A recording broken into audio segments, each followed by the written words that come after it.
They say a mother's love is unconditional. Mine came with a pair of clippers and a cruel smile. The night before my high school graduation, I sat in that kitchen chair, excited, hopeful, ready to walk across that stage with my head held high. But my mother had other plans. She grabbed the electric razor, and before I could even scream, she shaved my head completely bald. My father, he didn't stop her. He laughed. He took a photo. "Best family joke yet," he said as I stared at my reflection, unrecognizable, humiliated, destroyed. "Now you're bald," my mother whispered, "just like your future." I smiled through my tears, not because I forgave them, but because in that moment I made a promise one they would never see coming.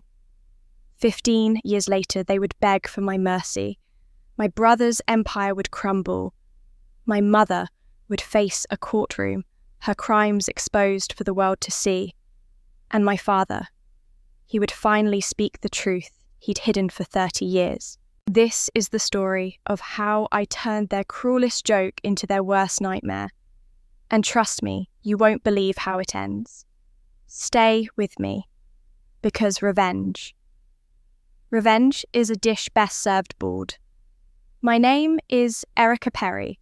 I'm 33 years old, an interior designer with a modest but respectable portfolio, and I live alone in a small apartment across town from the family that raised me. I say raised loosely because while they fed me and put a roof over my head, they never quite saw me. Not really. Not the way they saw my younger brother Jake. And on this particular Tuesday evening, sitting at my parents' dining table for what I'd promised myself would be the last obligatory family dinner, I was reminded once again of just how invisible I'd always been. The table was set beautifully. My mother had gone all out, her good china cloth napkins, even candles flickering between us, like tiny witnesses to the performance about to unfold. Jake sat across from me, grinning that easy golden boy grin he'd perfected over the years. He'd just closed another big real estate deal, and my parents couldn't have been prouder if he'd cured cancer. My father raised his glass before we'd even touched our food. "To Jake, he announced, his voice booming with pride. "Another remarkable achievement. Son, you make us so proud every single day." My mother beamed, clutching her wine glass like it held liquid validation. Jake's success just shines, doesn't it? Everywhere he goes, people notice. He has that spark, that drive. She took a sip, then turned her gaze to me. It wasn't warm. It never was. "Erica, you really should take notes. I mean, you're 33 now. When are you going to do something that matters?" I felt the familiar tightness in my chest, the one that always came when I sat at this table.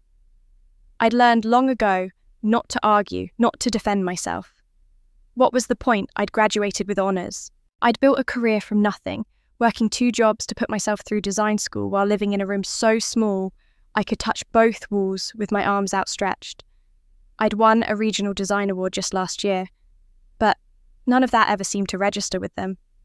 In their eyes, I was still the awkward, quiet daughter who never quite measured up.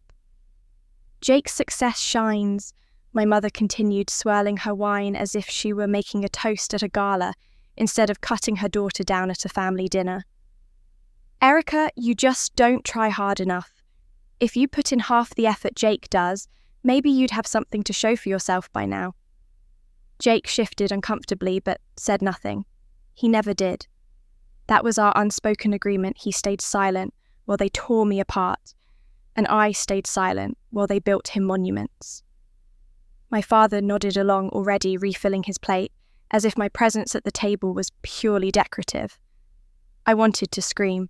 I wanted to slam my hands on the table and list every accomplishment they'd ignored, every milestone they'd forgotten every time I'd called with good news, only to be met with distracted hums and quick excuses to hang up. But I didn't.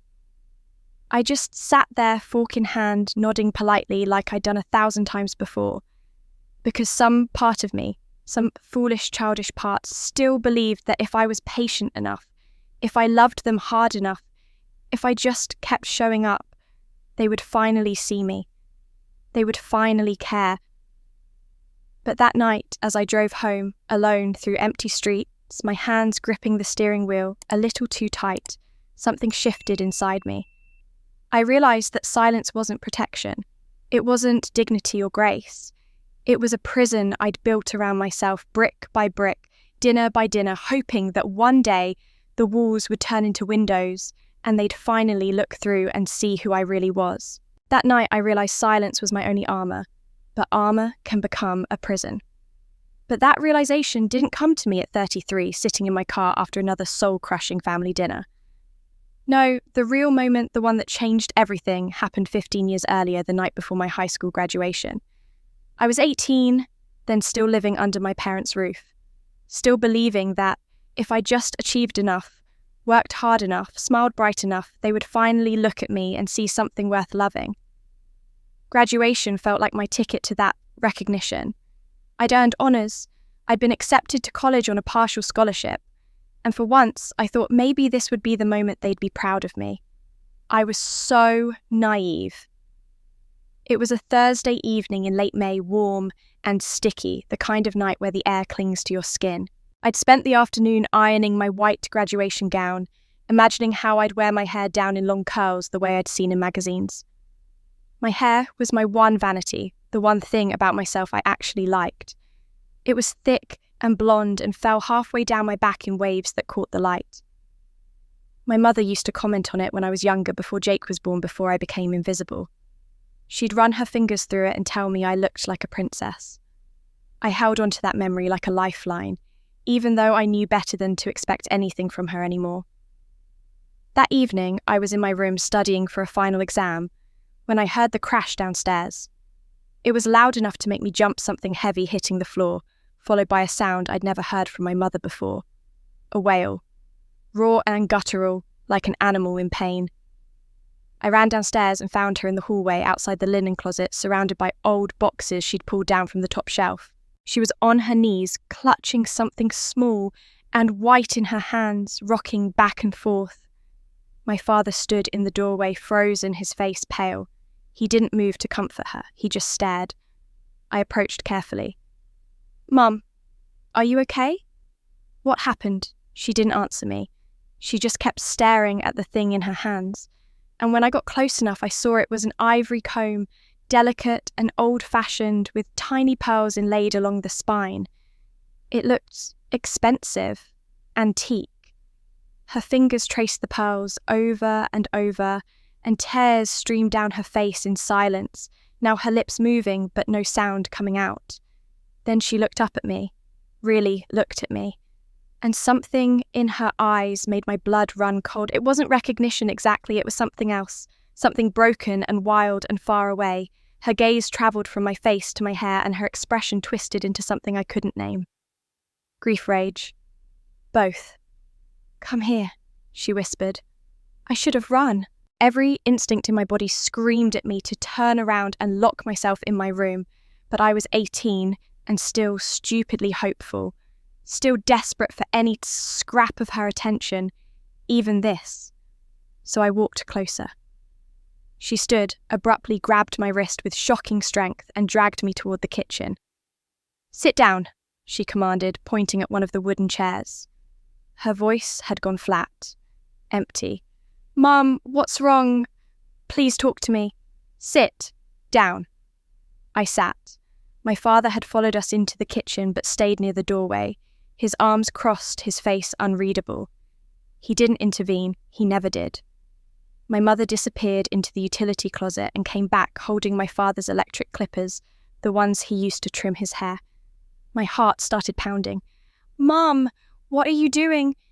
She didn't answer. She just plugged the clippers into the wall, and the buzzing sound filled the kitchen like a swarm of wasps. She stood behind me, and I felt her hands in my hair, rough and shaking. "You have her hair?" she murmured almost to herself. Exactly, her hair. The same curls, the same colour. "Why do you have her hair?" "Spisha." "Mum, please." The clippers touched my scalp, and I felt the cold metal, and then the pull and release as the first chunk of my hair fell to the floor. I gasped and tried to stand, but She shoved me back down harder than I thought she was capable of. "Don't move," she hissed. I started crying, then hot tears pouring down my face, as she moved the clippers across my head again and again, methodical and relentless. Long blonde curls tumbled past my face and pulled around my feet. I could hear my father's breathing from across the room, could feel his presence, but he said nothing. He did nothing. When she finally finished, the kitchen was silent except for my ragged breathing. She turned off the clippers, stepped back, and stared at me like she was seeing me for the first time. Or maybe like she wasn't seeing me at all. "Now you're bald," she said, softly tilting her head. "Just like your future." Then she laughed, a short, sharp sound that didn't match her face. My father laughed, too nervous and uncertain, and I heard the click of his phone camera. "Best family joke yet," he said, but his voice wavered. I stood on shaking legs and walked to the hallway mirror. The girl staring back at me was unrecognizable. My scalp was visible, pale and exposed, dotted with tiny nicks where the clippers had scraped too hard. I looked sick. I looked broken. I looked like someone who didn't exist. But I smiled. Through the tears streaming down my face, through the humiliation burning in my chest, I smiled at my reflection. I didn't know why. It wasn't forgiveness. It wasn't surrender. That smile wasn't forgiveness. It was a vow I didn't yet understand. I didn't sleep that night. I sat on my bed in the dark, running my hands over my bare scalp, again and again, trying to make it feel real. Trying to make any of it feel real. The graduation ceremony was scheduled for 10 o'clock the next morning, and I had exactly 8 hours to decide whether I was going to show up or disappear. Part of me wanted to pack a bag and leave right then, walk out the front door and never look back. But another part of me, the part that had stayed silent through 18 years of neglect and dismissal, refused to give them that satisfaction. They'd taken my hair. They'd taken my dignity. But they wouldn't take this moment from me. I'd earned that diploma. I'd earned the right to walk across that stage.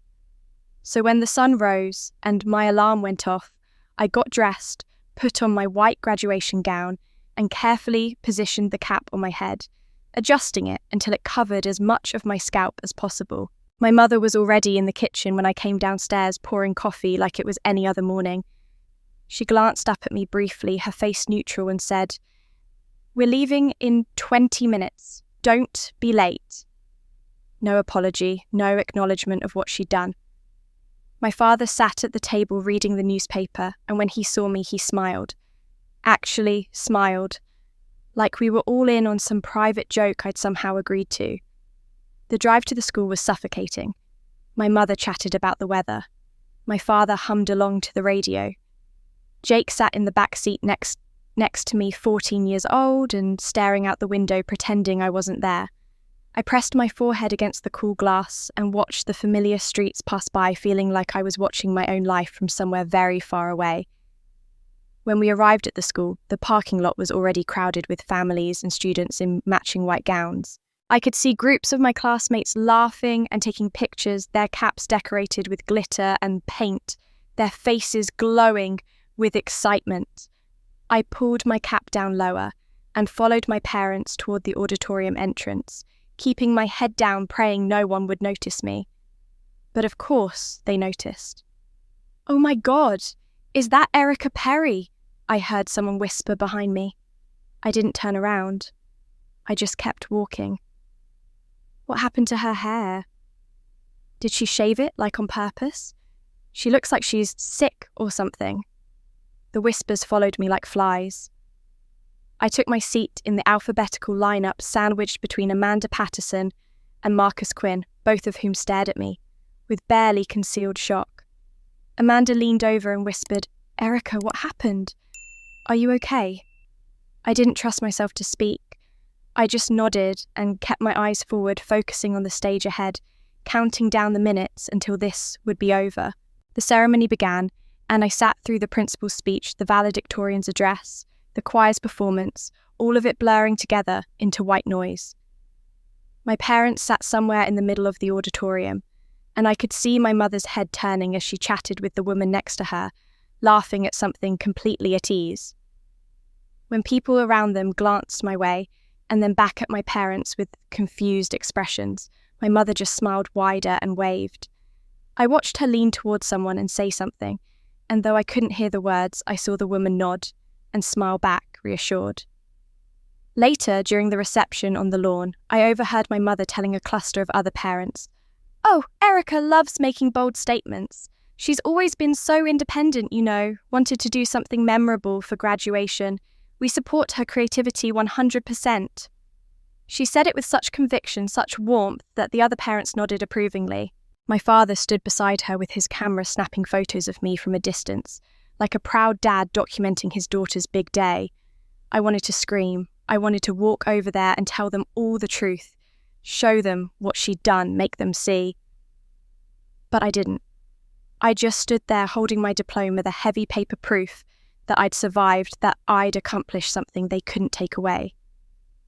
When my name was finally called, I walked across that stage with my head high, or as high as I could manage with the cap sliding slightly to one side. I shook the principal's hand, accepted my diploma, and as I walked back to my seat, I whispered to myself so quietly no one else could hear, "One day, you'll remember this moment differently." On the drive home, my father complained that his camera was acting up. He'd been trying to show my mother the photo he took of me on stage, the one where I was smiling for the camera, but the screen kept glitching. He pulled over frustrated and tried restarting the device. Nothing worked. The photo was gone. Corrupted.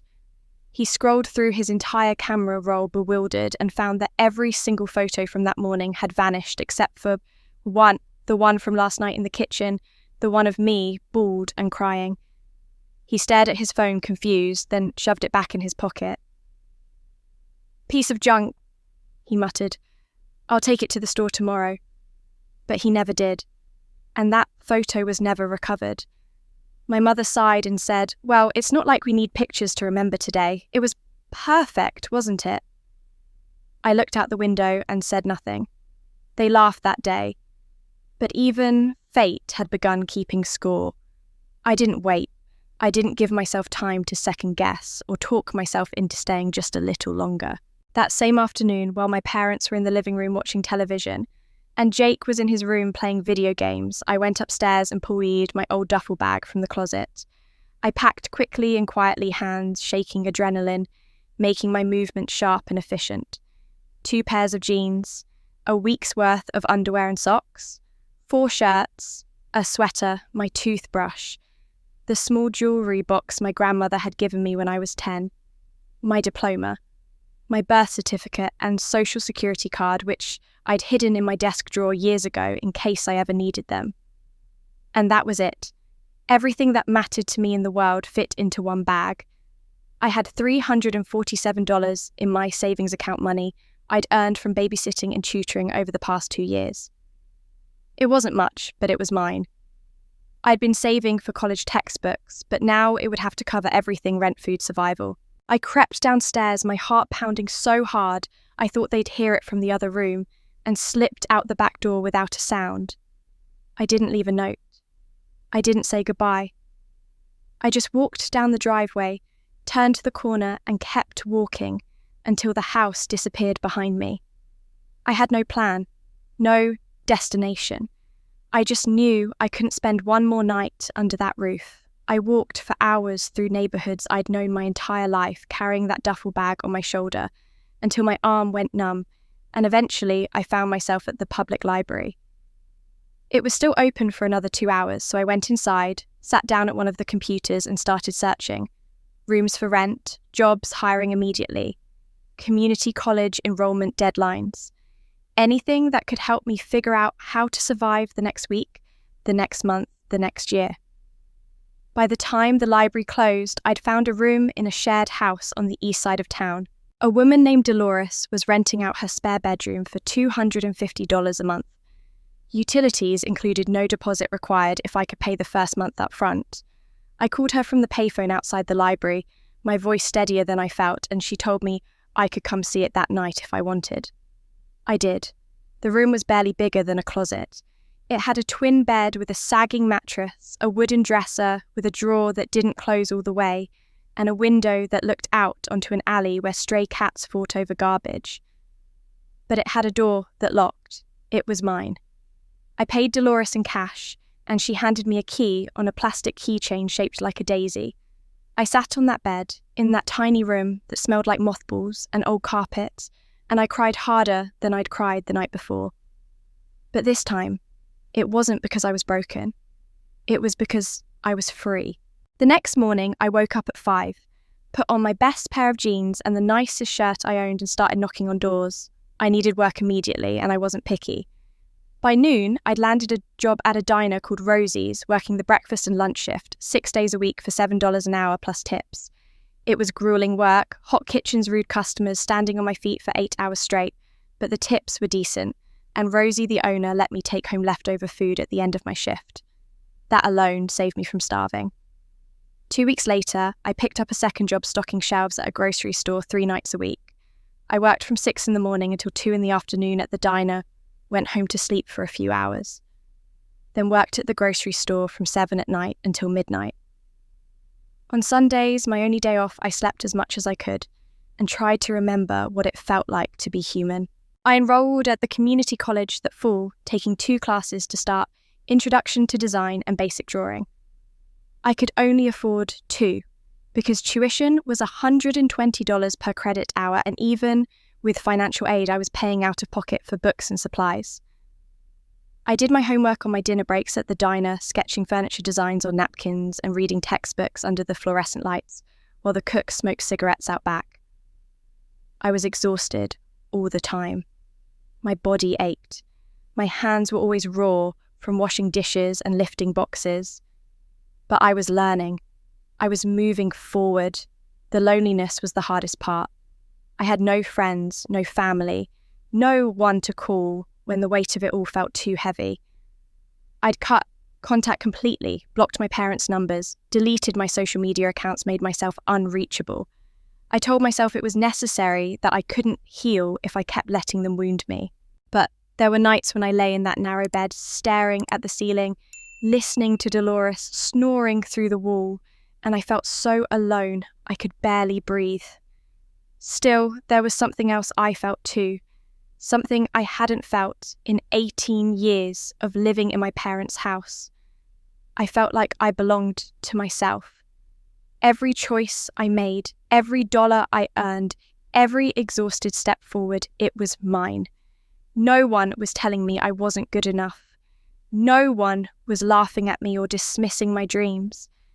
I was invisible to the world, sure, just another tired girl in a stained apron serving coffee to strangers. But I was building something. Slowly, painfully, one shift at a time. I had a dream. I wanted to be an interior designer. I wanted to create beautiful spaces, transform empty rooms into places where people felt safe and seen. I didn't know how I'd get there, but I knew I would. Every dollar I didn't spend on food or rent went into a mason jar I kept under my bed labelled in black marker future. It added up slower than I wanted, but it added up. I was broke, exhausted, invisible to the world, but finally mine. 2 years into my new life, I'd managed to save enough to move into a slightly better situation, a studio apartment above a dry cleaner's shop that cost $350 a month, but came with my own bathroom and a kitchen area with a working stove. It wasn't much, but after 2 years of sharing a house with Dolores and her rotating cast of overnight guests, the promise of privacy felt like winning the lottery. The day I got the keys, I took off work early and started packing my belongings, which still didn't amount to much. A few dishes I'd collected from thrift stores, books from my design classes, clothes I'd worn threadbare from too many shifts, and not enough money for replacements. And then there was the cardboard box I'd shoved under my bed the day I left home, the one I'd never opened. I'd almost forgotten about it. When I grabbed my duffel bag that afternoon 2 years ago, I'd also snatched a small box from the back of my childhood closet, something I'd stuffed with random keepsakes over the years and never bothered to sort through. I pulled it out now, dusty and taped shut, and for a moment I considered just throwing it away unopened. What could possibly be in there that mattered anymore? But curiosity won. I sat cross-legged on the floor, peeled back the packing tape and opened the flaps. On top was my old high school yearbook, a teddy bear I'd had since I was 6, some ticket stubs from movies I'd seen alone. Beneath that, a stack of old school papers and certificates I'd saved because no one else had cared enough to keep them. And then, at the very bottom, wrapped in a faded dish towel, was something I didn't recognise, a manila envelope yellowed with age, unsealed. I pulled it out carefully and turned it over in my hands. There was no label, no writing on the outside, just an old envelope that felt heavy with something more than paper. I opened it. Inside was a birth certificate official and stamped the ink slightly smudged in places like it had gotten wet once and dried unevenly. I unfolded it and read the name at the top, Emma Louise Perry, born March 14th, 1990. I stared at the date, my brain struggling to make sense of it. March 90, 2 years before I was born, and then, in smaller print near the bottom, another date, deceased August 7th, 1993. Emma Perry. My sister. I had a sister. My hands started shaking. I read the certificate 3 more times, checking the parents' names.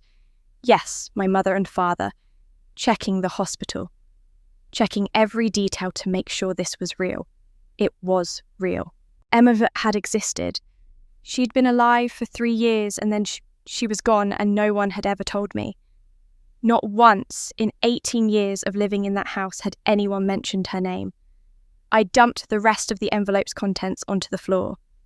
There were more papers, a death certificate listing cause of death as accidental drowning, a newspaper obituary, so short it barely counted, and then folded carefully at the bottom, a set of photographs held together with a rubber band that crumbled to dust when I touched it. I spread the photos out in front of me and my breath caught in my throat. The first photo showed a little girl, maybe 2 years old, sitting in a kiddie pool in someone's backyard. She was laughing, her face tilted up toward the sun, her hair a mass of blonde curls that fell past her shoulders. The second photo showed her a bit older, maybe 3, standing next to my father in what looked like a park. She wore a yellow sundress and held his hand smiling shyly at the camera. The third showed her with my mother, who was younger, then softer, somehow holding the little girl on her lap and pressing a kiss to the top of her curly head.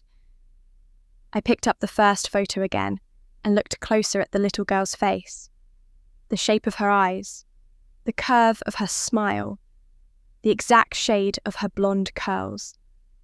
And then I understood. I understood everything.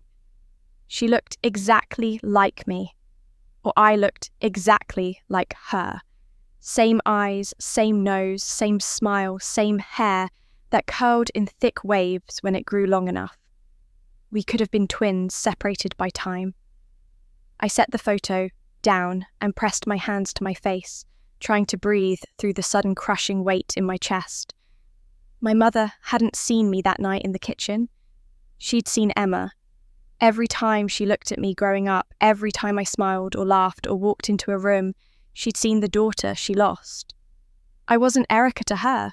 I was a ghost wearing Erica's face, a replacement she'd never asked for and couldn't accept. And that night, when she found Emma's comb and looked up to see me standing there, with Emma's hair, Emma's curls, Emma's everything she'd snapped. She tried to erase the resemblance the only way she knew how. I thought about all the years of coldness, the dismissal, the way she could barely look at me without her expression hardening into something like pain. I thought about how she poured all her love into Jake, who was born 3 years after me, who didn't look anything like Emma, who got to be his own person instead of a living reminder of loss.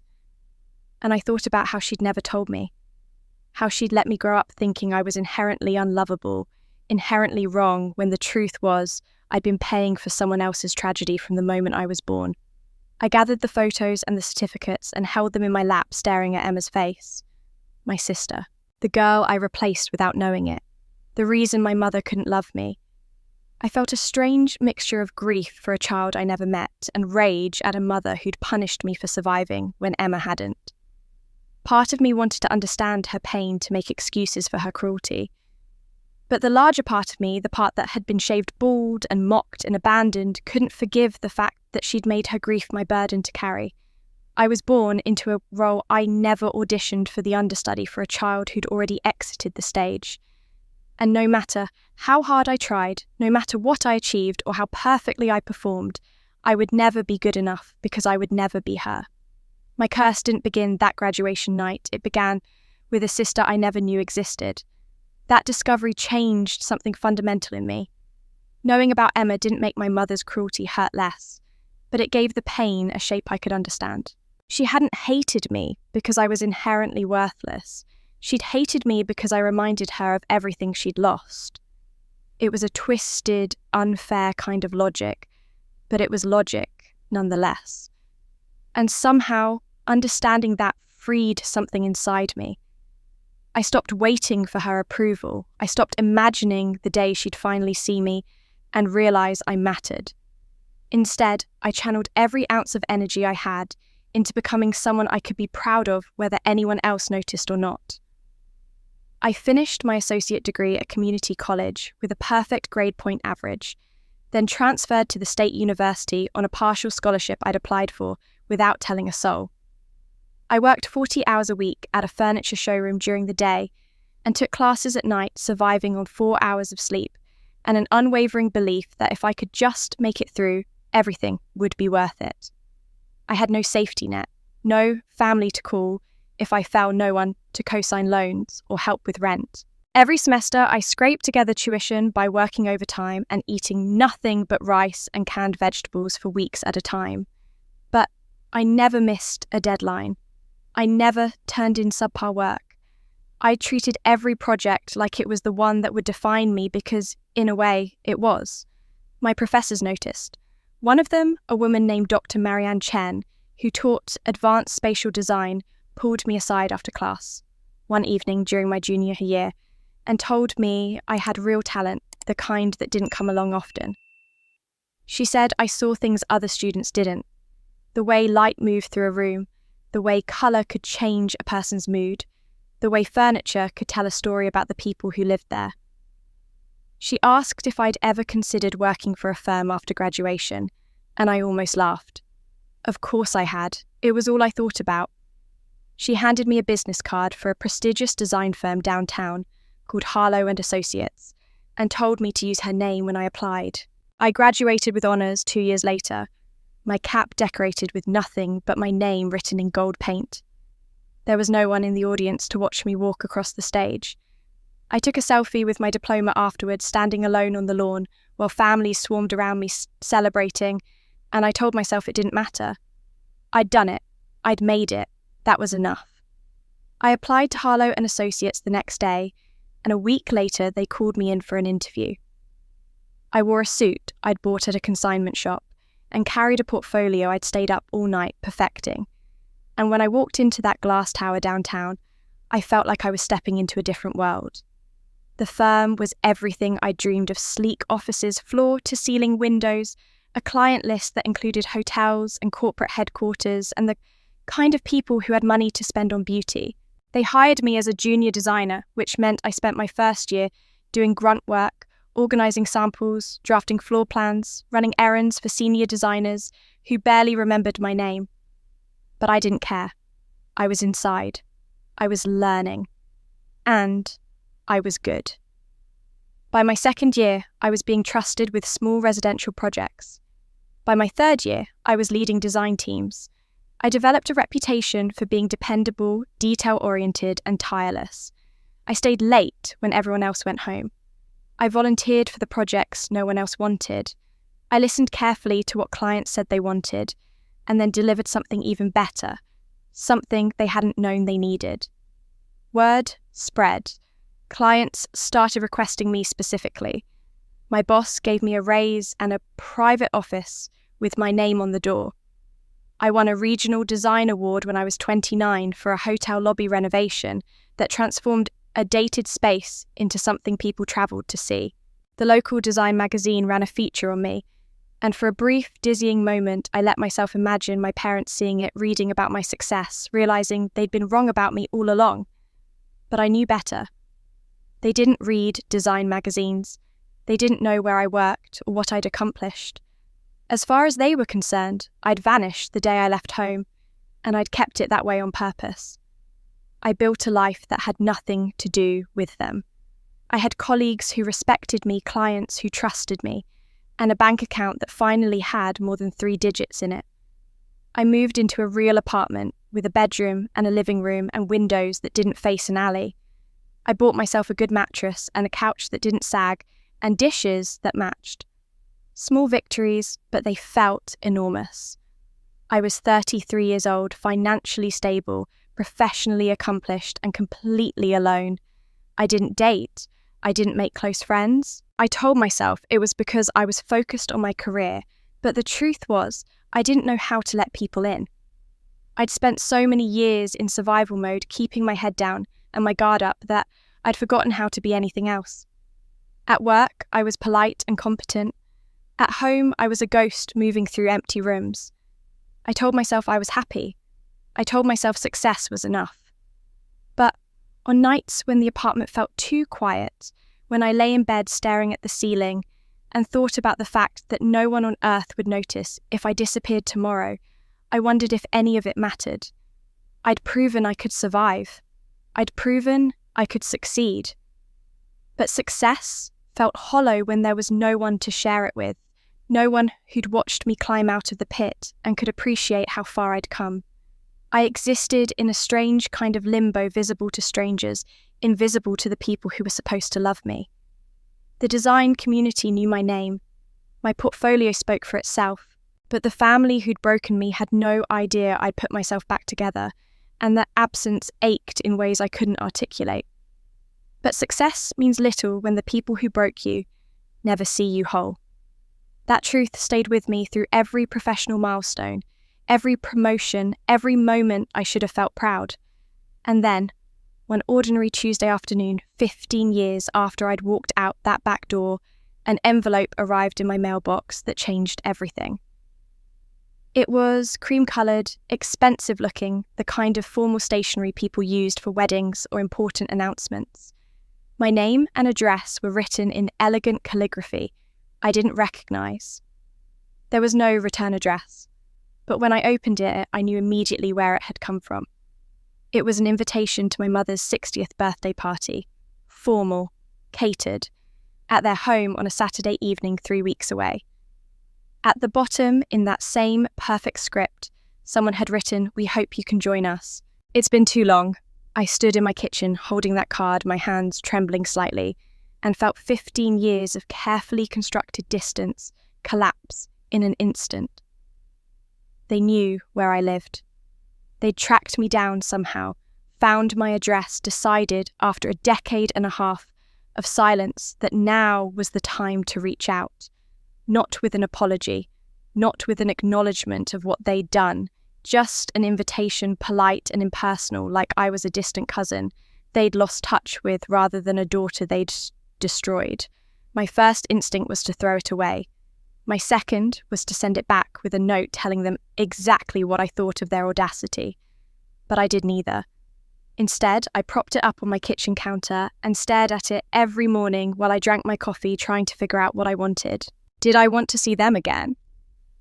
Did I want them to see me successful and whole and nothing like the broken 18-year-old who'd fled? Or did I want to let them stay in the past where they belonged? I spent 3 weeks wrestling with the decision. I drafted responses I never sent. I imagined walking into that house and seeing their faces, imagined what I'd say, how I'd hold myself together. Part of me wanted revenge, wanted to show up and force them to see what they'd thrown away. But a wiser part of me knew that going back wasn't about them at all. It was about me. About proving to myself that I could face them without falling apart.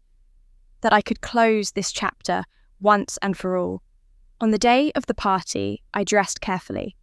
A navy blue dress I'd bought for client meetings. Meetings simple but elegant. Heels that made me stand taller. My hair, which had grown back thicker than ever over the years, styled in soft waves that fell just past my shoulders. I looked at myself in the mirror and saw someone competent, composed, successful. someone who'd survived. I got in my car and drove to the house I'd grown up in, my heart pounding the entire way. The neighbourhood looked the same neat lawns, the same tall trees, the same houses where families lived normal lives. I pulled up in front of my parents' house and sat in the car for a long moment, gathering my courage. The house looked bigger than I remembered, or maybe I'd just gotten used to smaller spaces. There were cars lining the street, people I didn't recognise heading toward the front door, with wrapped gifts and bottles of wine. I took a deep breath, grabbed the gift I'd brought, a framed photo from the party, neutral and meaningless, and walked up the driveway I'd walked down 1,000 times as a child. My mother answered the door. She looked older, her hair more grey than brown now, but her face was carefully made up and her smile was bright as she greeted guests. When she saw me, the smile faltered for just a fraction of a second before snapping back into place. "Erica," she said, her voice perfectly polite, perfectly cold. "You came? How nice." She didn't hug me, didn't reach out, just stepped aside to let me in, then immediately turned her attention to the couple behind me, her warmth returning like I'd never been there at all. The house was full of people I didn't know, neighbours, friends, co-workers maybe. I moved through the crowd like a ghost, accepting a glass of wine from a server, nodding at strangers who had no idea who I was. And then I saw Jake.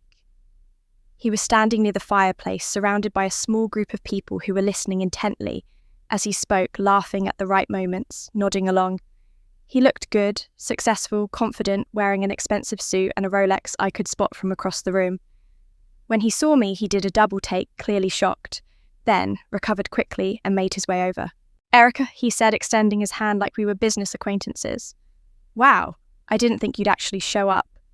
He glanced over his shoulder toward where our mother stood talking to guests, and I caught something in his expression, a flicker of uncertainty, like he was checking to see if she'd noticed.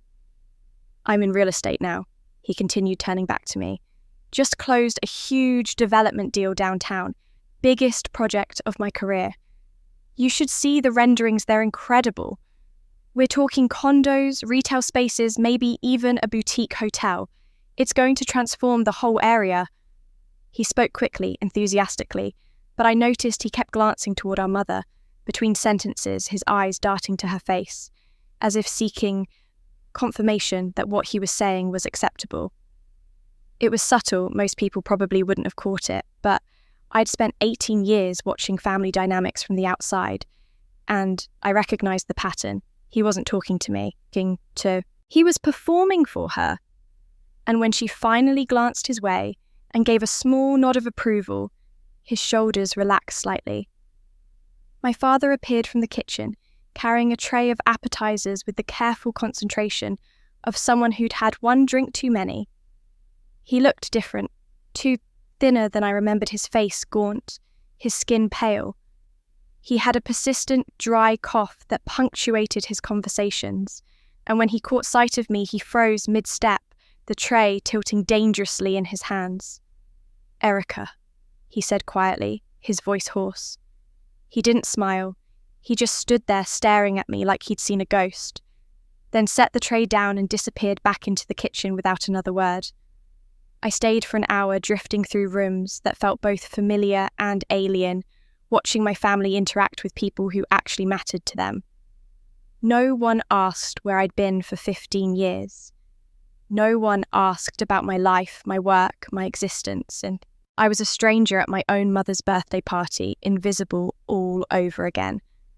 And as I finally set down my untouched wine glass and slipped out the front door, while my mother cut her cake to applause and laughter, I realised something that made my blood run cold. I came seeking closure. But fate had brought me to a battlefield I didn't yet recognise. I had my hand on the doorknob, ready to step out into the night and leave this all behind forever, when I heard my mother's voice rise sharply from the living room. "I'm sorry, but this is a private party.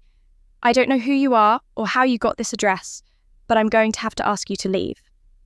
There was an edge to her voice I recognised, the one she used when she wanted to sound authoritative, but was actually threatened. I paused, curiosity overriding my desire to escape, and turned back toward the sound. An elderly Asian woman stood in the entryway, small and composed, wearing a grey suit that looked expensive and carrying a leather briefcase that had seen decades of use. She couldn't have been more than 5 feet tall, but she held herself with the kind of quiet authority that made everyone in the room stop talking and turn to look. "Mrs. Perry," the woman said, her voice calm and precise. "My name is Marianne Chen. I'm an attorney. I represent the estate of Margaret Sullivan, your late mother, and I'm afraid this conversation is 15 years overdue." My mother went pale.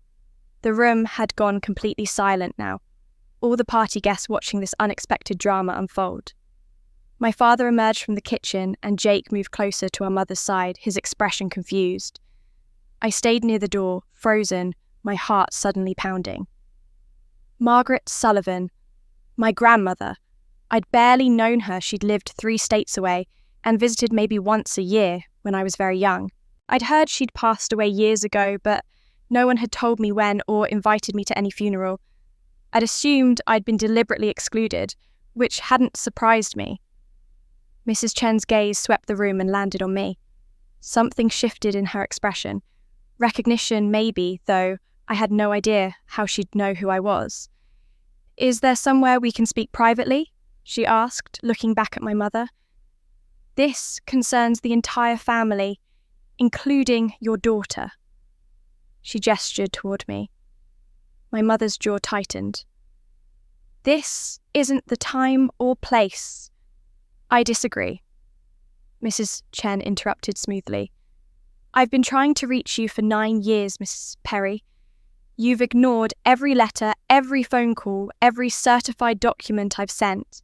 So yes, I came to your party.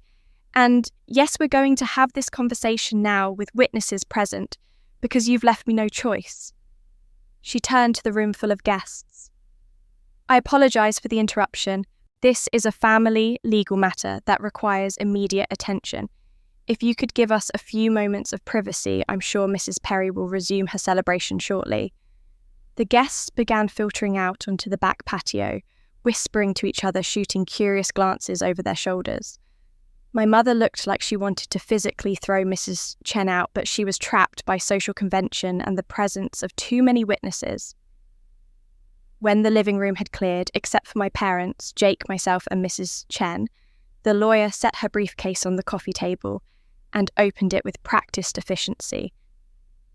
"Your mother, Margaret Sullivan, passed away 9 years ago."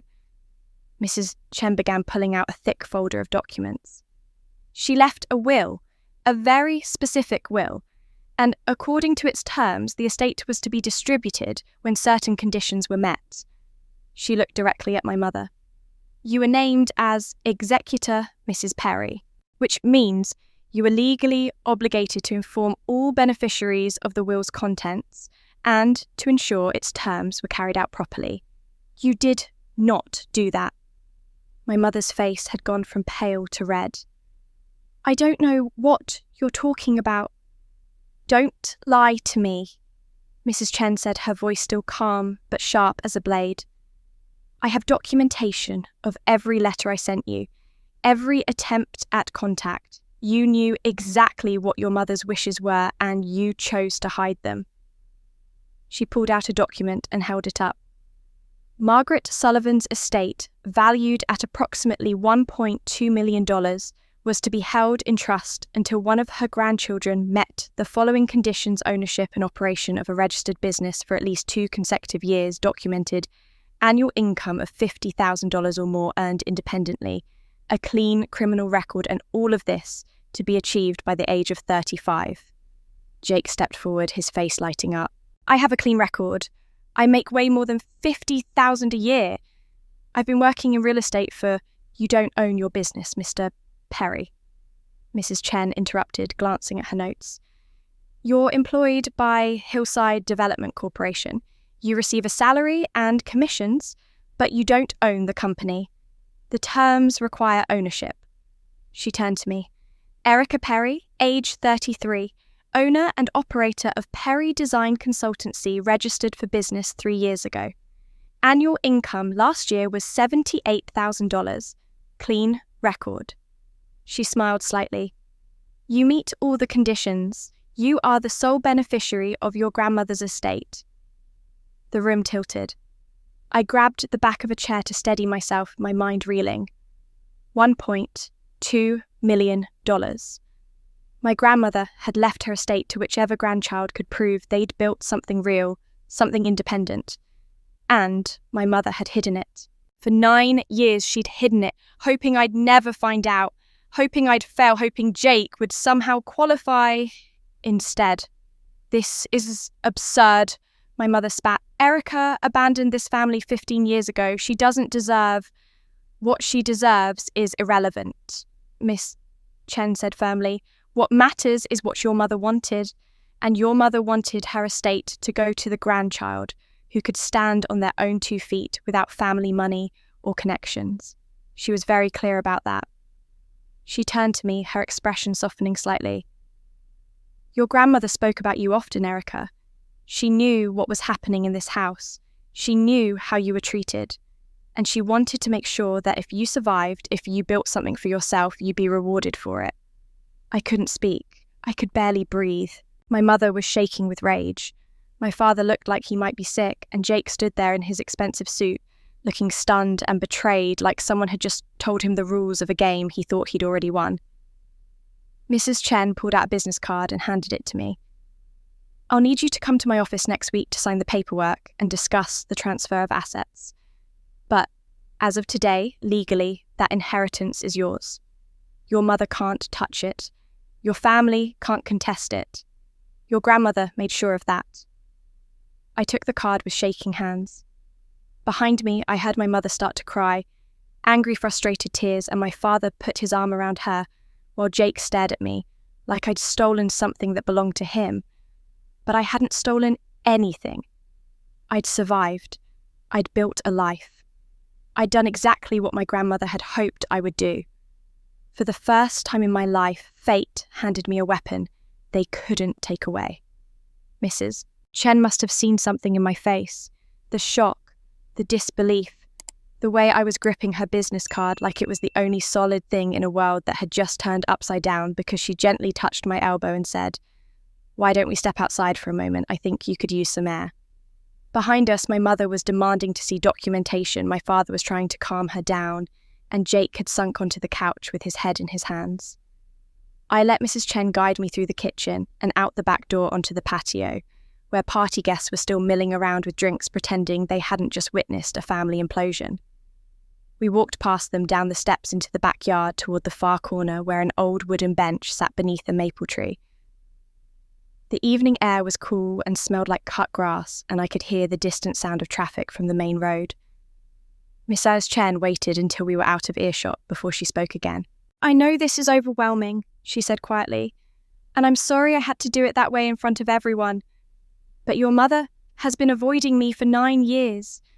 I had no choice." I nodded, still unable to form words.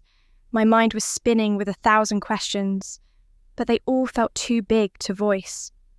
Mrs. Chen reached into her briefcase and pulled out a small tablet. "There's something else," she said. "Something your grandmother wanted you to see. She recorded a video message 12 years ago, shortly after she attended your high school graduation." My head snapped up. "She was there. She was there," Miss Chen confirmed. "She saw what happened. She saw how they treated you, and it broke her heart." She turned on the tablet and pulled up a video file, then handed it to me. "She made me promise I'd show you this when the time came. I think now is that time." I took the tablet with trembling hands and pressed play. The screen filled with my grandmother's face. She looked older than I remembered, frailer, her skin paper-thin, her eyes tired, but her expression was alert and focused. She was sitting in what looked like a lawyer's office, Mrs. Chen visible in the background. The timestamp in the corner read June 2013, 12 years ago, 3 weeks after my graduation. "Hello, Erica," my grandmother said, her voice soft but steady. "If you're watching this, it means you survived. It means you built something for yourself. And it means Marianne finally tracked you down and told you about the inheritance."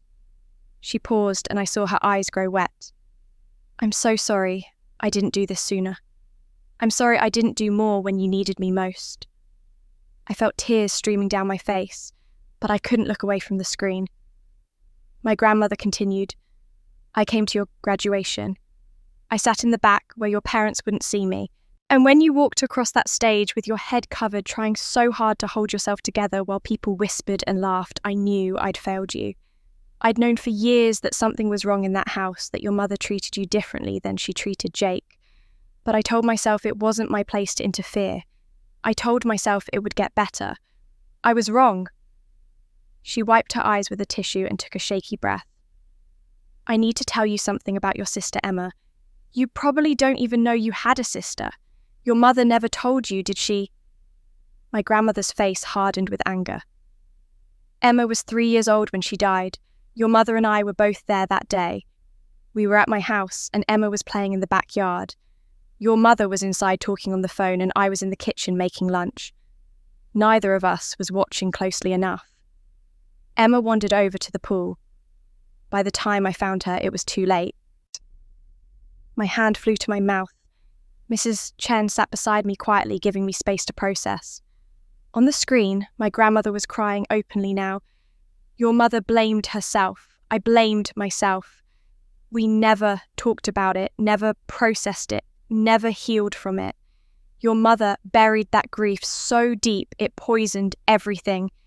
And then you were born 2 years later, and you looked exactly like Emma. Exactly. Same hair, same eyes, same smile. Your mother couldn't handle it. Every time she looked at you, she saw the daughter she'd lost. And instead of getting help, instead of dealing with her trauma, she punished you for existing. I was sobbing now, my whole body shaking. Mrs. Chen put a hand on my shoulder, steady and grounding. My grandmother leaned closer to the camera, her expression fierce, despite her tears. I should have taken you away from there. I should have fought for custody. But I was old and sick and scared, and your mother threatened to disappear with you and Jake if I tried to intervene. So I did the only thing I could think of. I wrote this will. I set up these conditions. Because I knew that if you were strong enough to survive that house, if you were strong enough to build a life on your own terms, then you deserve to have resources that your mother could never touch. She paused, gathering herself. This inheritance isn't a gift, Erica. It's a sword. It's armor. It's every weapon I wish I'd given you when you were 18 years old and walking across that stage alone. I couldn't save you then, but I can arm you now. She looked directly into the camera and it felt like she was looking straight through time at me. You owe them nothing. Not forgiveness, not reconciliation, not a single moment of your peace. You've already given them too much. This money is yours. Use it to build the life you deserve. Use it to make sure you never have to depend on people who hurt you. And if you never speak to them again, know that I understand. Know that I would have done the same. The video ended. The screen went dark. I sat there on that bench in the backyard of the house where I'd grown up, holding a tablet that contained the last words of a grandmother who tried to protect me the only way she knew how, and I felt something shift inside me. All these years, I thought I was completely alone. I thought no one had seen what was happening, no one had cared. But she'd seen, she'd known, and she'd waited patient and strategic for the moment when I'd be strong enough to receive what she'd left for me. Mrs. Chen spoke quietly beside me. She died 4 months after recording that. Heart disease. She made me promise I'd find you, no matter how long it took. She said you might have changed your name, moved across the country, done everything you could to disappear. But she knew you'd build something. She believed in you when no one else did. I looked up at the house, at the warm light spilling from the windows, at the silhouettes of my parents and brother moving inside. They'd tried to break me. They'd tried to make me believe I was worthless. And somewhere, watching from a distance, My grandmother had seen it all and refused to let them win. She saw everything. She knew everything. And she waited for this moment. I left that party without saying goodbye to anyone. Mrs. Chen's business card in my pocket, and my grandmother's words echoing in my head. I drove home in a daze, spent the weekend alone in my apartment, trying to process everything. And on Monday morning, I walked into my office determined to focus on work, the one part of my life that still made sense. But fate, it seemed, wasn't done with me yet. I'd barely sat down at my desk when my phone rang. It was Daniel Hoffman, the senior partner at Harlow & Associates, the firm where I'd worked for years before starting my own consultancy. We still collaborated on larger projects that required multiple design teams. "Erica, I've got interesting news," he said, his voice carrying that particular excitement he got when a big contract came through. "You know that downtown development project everyone's been talking about, the mixed-use complex with the condos and retail spaces? We just got selected as one of the design partners. It's a massive job, probably the biggest thing we'll work on this year. And they specifically requested you as lead designer for the residential interiors." My stomach dropped. "What's the project called?" "Perry Plaza," he said, "led by some hotshot developer named Jake Perry. Any relation?" I closed my eyes. Of course. Of course, it was Jake's project. The one he'd been bragging about at the party, the one he'd called the biggest achievement of his career. And now, through some cosmic joke, I was being hired to work on it. "He's my brother," I said carefully. "We're not close." "Well, apparently he saw your portfolio and insisted on having you involved. Said your aesthetic was exactly what the project needed. I figured you'd want the exposure. This thing is going to be all over the architecture magazines when it's done." Daniel paused. "Unless the family connection makes it awkward, I can assign someone else if you'd rather not." "No," I heard myself say. "I'll do it." Because suddenly I wanted to see it. I wanted to see what Jake had built, what he was so proud of, what he thought was worth bragging about to a sister he hadn't spoken to in 15 years. And maybe some bitter part of me thought I wanted the chance to be better than him at something he cared about. The project files arrived by courier that afternoon. 3 heavy boxes full of architectural drawings, material specifications, budget projections, and conceptual designs for the entire development. I cleared my desk and started going through them systematically, making notes, flagging things that would need clarification. The architectural plans were solid if uninspired.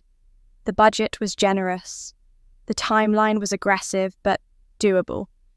And then I opened the folder labelled Design Concepts, Residential Interiors, and my entire world stopped.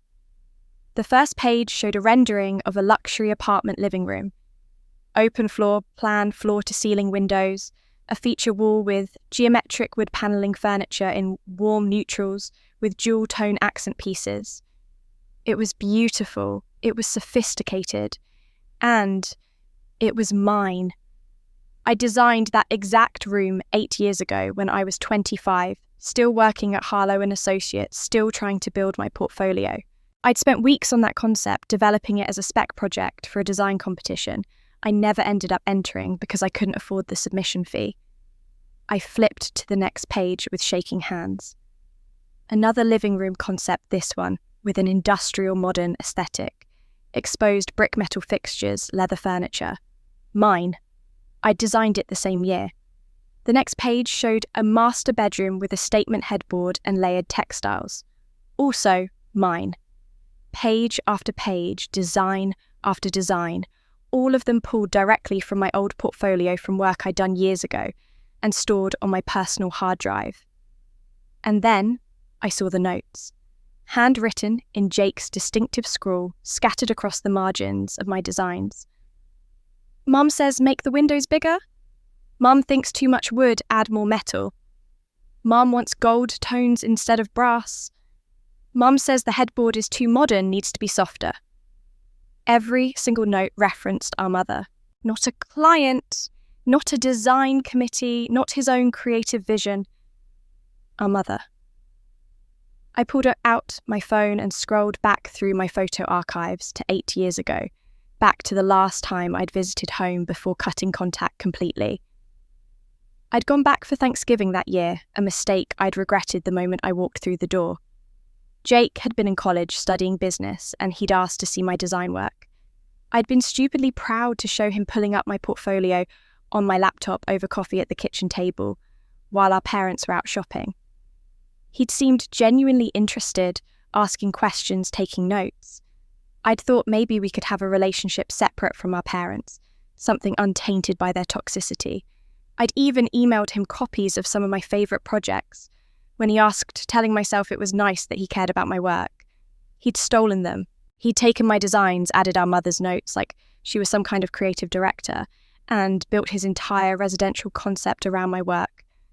I went through the rest of the boxes with growing rage, finding more of my designs scattered throughout the project. The lobby furniture arrangement I'd conceptualised for a hotel pitch that never went anywhere. The colour palette I'd developed for a boutique renovation. The custom lighting fixtures I'd sketched during a slow afternoon at work.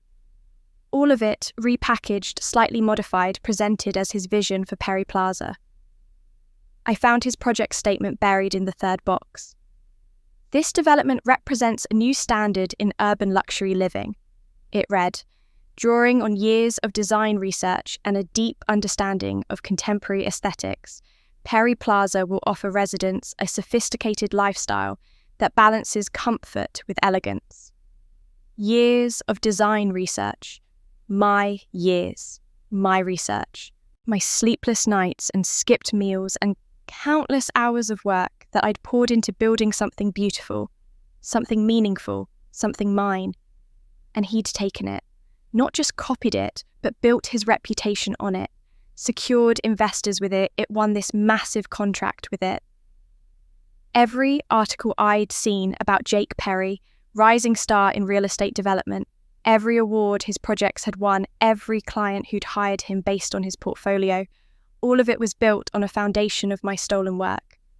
Work I'd shared with him in a moment of naive hope that maybe family could mean something. He didn't just steal my work, he built his kingdom on my stolen dreams.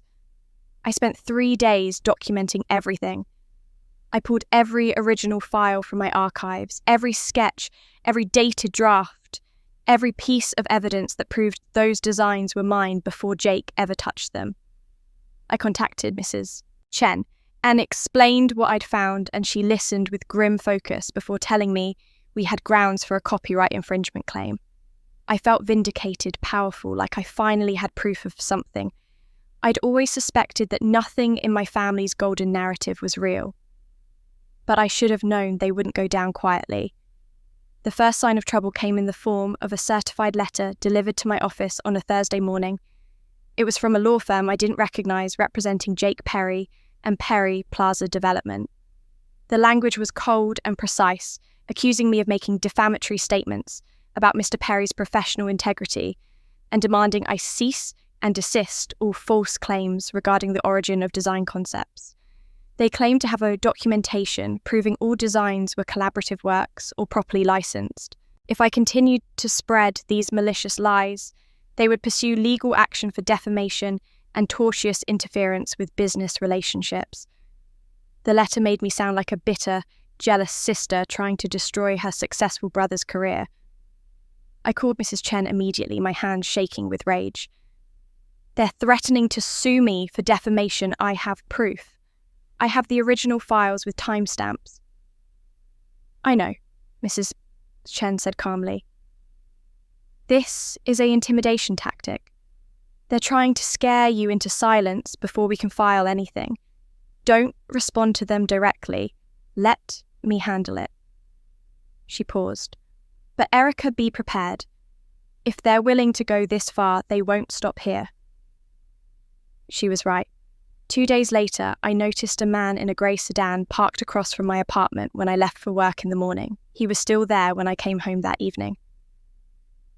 The next day, the same car followed me to a client meeting.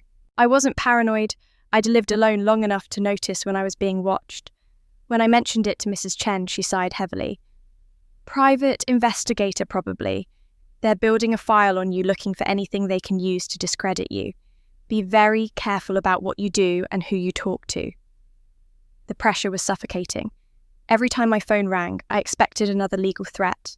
Every time I left my apartment, I felt eyes on me. And then, in the middle of this nightmare, I got a text from Nathan Torres. I'd known Nathan since my community college days. We'd both worked at the same grocery store. Both struggled through the same design classes. Both understood what it meant to build something from nothing. He'd gone on to work in project management for real estate developers. And when I discovered Jake's theft, I'd reached out to Nathan because I knew he had connections in the industry. I'd asked him carefully if he'd ever heard anything about Jake Perry's design work, if there were any rumours about where his concepts came from. I trusted him because we had history, because he'd always been on my side. His text said, "Can we meet? I have information you need to hear." We met at a coffee shop downtown, and the moment I saw Nathan's face, I knew something was wrong. He looked uncomfortable, guilty, like he was about to confess to something terrible. We sat down with our coffees, and he couldn't meet my eyes. "I'm sorry," he said quietly. "I'm so sorry, Erica. But I need to tell you something before you hear it from someone else." My stomach turned to ice. "What did you do?" "Jake Perry offered me a promotion," Nathan said, staring at his hands. "Senior project manager position. 50% salary increase. Benefits. Everything I've been working toward for years." He finally looked up at me, and I saw shame written all over his face. "But there was a condition. He wanted to know what you were planning, what evidence you had, what you'd told me." I felt the blood drain from my face. "You told him?" "He knew we were friends. He knew you'd reached out to me. His lawyer called me in for a meeting and said if I cooperated, if I told them everything you'd said, they'd make it worth my while. And if I didn't, they'd make sure I never worked in this city again." Nathan's voice cracked. "I have a kid, Erica. I have a mortgage. I didn't know what else to do." "So you sold me out for a promotion?" My voice was flat and motionless, because if I let myself feel anything, I'd start screaming and never stop. "They already knew you were building a case," Nathan said desperately. "They already had lawyers involved. I just confirmed some details. I didn't think." "Get out," I said quietly. "Get out of my sight before I do something we'll both regret." He left, and I sat there alone with my cold coffee, trying to process what this meant. Jake knew I had evidence. He knew I'd contacted Mrs. Chen. He knew everything I'd been planning, which meant he'd had time to prepare a defense, time to build his own counter-narrative. And then my phone rang. It was Mrs. Chen, and her voice was tense. "Erica, we have a problem. Jake's legal team just sent over a document. It's a collaboration agreement with your signature on it, dated from 2015. It states that any design work you shared with Jake Perry was for the purpose of joint creative development, and that both parties would share credit and compensation for any resulting projects." "That's impossible," I said, my heart racing. "I never signed anything like that." "The signature is yours, Moores," Mrs. Chen said grimly. "I compared it to other documents. It's not forged, but the language is vague enough that their lawyers are interpreting it as a blanket transfer of intellectual property rights. They're claiming that everything you showed Jake falls under this agreement, which means he had legal permission to use your designs." I racked my brain trying to remember. 2015, 8 years ago. I was 25, still working at Harlow & Associates, and Jake had been in college. And then it hit me that Thanksgiving visit when I'd shown him my portfolio. He'd asked if I'd be willing to give him feedback on a school project, something about collaborative business models. He'd had me sign some kind of consent form, said it was required by his professor for using outside consultants. I'd barely glanced at it, just scrawled my signature and handed it back. It had seemed so innocent, so meaningless. But it hadn't been meaningless. It had been a trap laid 8 years in advance, waiting for the moment when I'd finally try to reclaim what was mine. They trapped me with my own signature, and someone I trusted handed them the key. I spent 2 days in a fog of despair, barely eating, barely sleeping, just staring at the walls of my apartment and trying to figure out how my family had managed to turn my own past against me. Mrs. Chen was working on a response arguing that the collaboration agreement was fraudulently obtained and applied only to that specific school project. But Jake's lawyers were good, and they'd twisted the language just enough to make it ambiguous. I was being crushed by legal fees I couldn't afford, and a fight that seemed increasingly unwinnable. I'd survived 18 years of neglect, 15 years of rebuilding myself from nothing, only to be destroyed by a signature I'd given in trust to a brother I'd foolishly believed might care about me. On the third day, I came home from a meeting with Mrs. Chen to find a manila envelope wedged between my door and the frame. No postage, no return address, just my name written in handwriting I almost recognised but couldn't quite place. I brought it inside, turned it over in my hands, suddenly afraid of what other legal nightmare it might contain. But when I opened it, what fell out wasn't a lawsuit or a threat. It was a stack of printed emails, a notarized statement, and a letter written on plain white paper in that same familiar script. The emails were between Jake and his business professor from 2015, discussing a class assignment about collaborative business models. The assignment required students to interview someone in a creative field and have them sign a consent form for academic purposes only. The project scope was clearly defined, a 5-page paper analysing collaborative work structures due December 15, 2015, with no mention of intellectual property transfer or commercial application. The consent form I'd signed was attached, the exact document Jake's lawyers were now claiming gave him rights to all my designs. But these emails proved it was never meant to be anything more than homework. My hands shook as I read through them. This was it. This was proof that the collaboration agreement had been misrepresented, that it was limited to a single academic project, that Jake and his lawyers were deliberately distorting its scope. This evidence would dismantle their entire defence. But who had sent it? And how had they gotten Jake's private correspondence with his professor? I picked up the letter and unfolded it, and the moment I saw the signature at the bottom, my breath caught. It was from my father. Erica. It began, his handwriting shaky but legible. I don't know if you'll read this. I don't know if you should, but I'm running out of time and there are things you need to know. I sank onto my couch and kept reading, my eyes blurring with tears. 5 months ago, I was diagnosed with pancreatic cancer, stage 4. The doctor gave me 6 to 9 months, maybe less. I haven't told your mother or Jake. I haven't told anyone. For the first few weeks, I was angry at God, at fate, at my own body for betraying me. But then something shifted. I started thinking about what I'd leave behind when I'm gone, what mark I'd made on this world, and all I could see was a lifetime of silence and cowardice. I remembered him at the party, thinner than I'd seen him, that persistent cough, the way he'd looked at me, like he'd seen a ghost. He'd known then.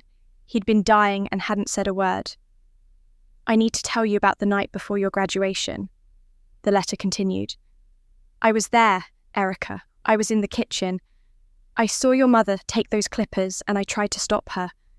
I put my hand on her arm and said, "Don't do this, please." But she turned on me with a look I'd never seen before. And she said, if I interfered, if I ever told you the truth about Emma, or tried to protect you from her, she would divorce me and take you and Jake somewhere I'd never find you. She said she'd make sure I never saw my children again. I pressed my hand to my mouth, trying to hold back a sob. He'd been there. He'd tried however weakly, and then he'd given up.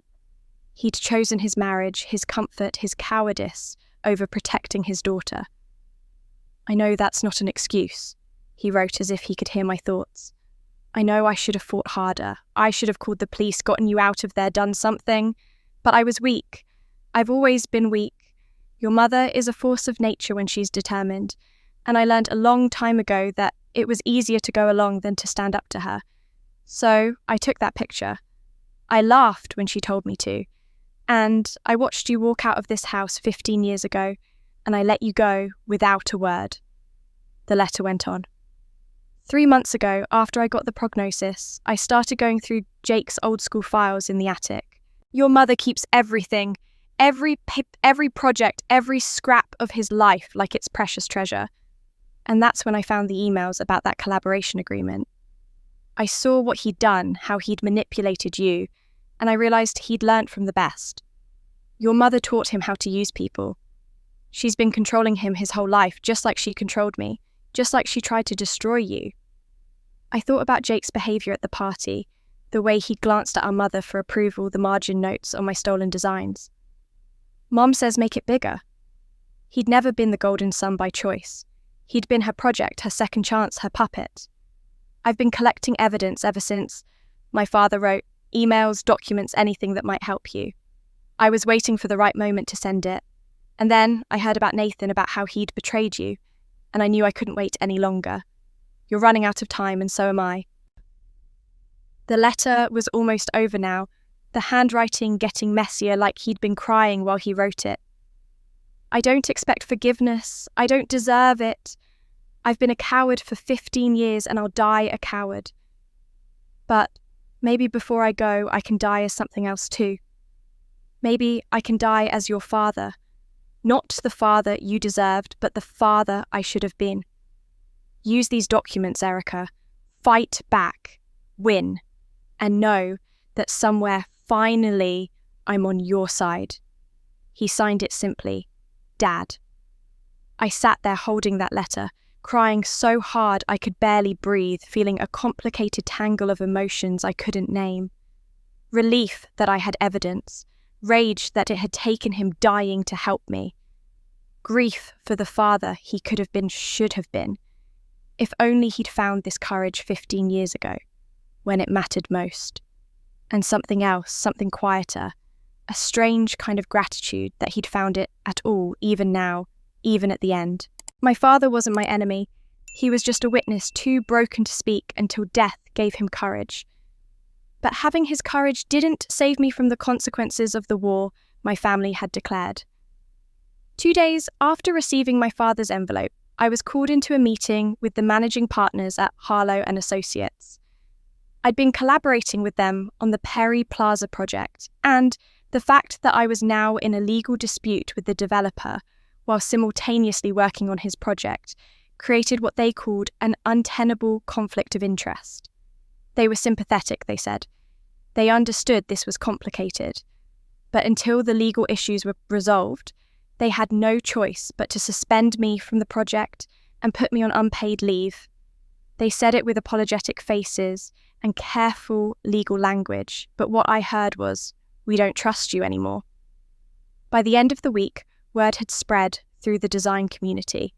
I saw it in the way former colleagues stopped returning my calls, in the way clients I'd worked with for years suddenly had scheduling conflicts when I reached out about future projects, in the carefully neutral emails from professional contacts who'd always been warm before.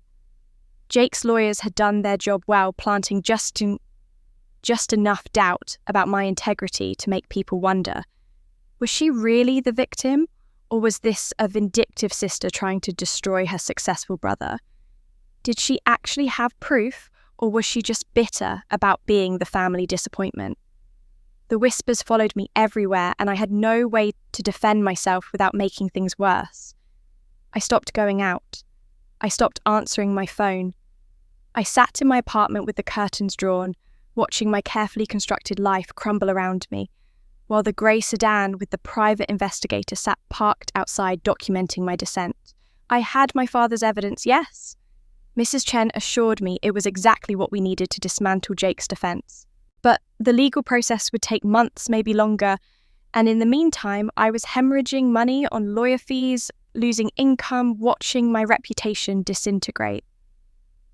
I'd spent 15 years building something that belonged to me, proving I could survive and succeed without my family, and in less than a month, they'd managed to take it all away. One night, I found myself sitting on my bedroom floor, going through old photos on my phone, scrolling back through years of carefully documented milestones. College graduation, where I stood alone. My first apartment empty except for a mattress on the floor. The day I opened my consultancy standing in front of my office door with its fresh nameplate. And further back, much further back photos from before I'd left home. There was one from the summer before my senior year taken at some family barbecue I barely remembered. I was 17, my hair long and blonde and curling past my shoulders, smiling at whoever was behind the camera. I looked happy. I looked like I still believed in things.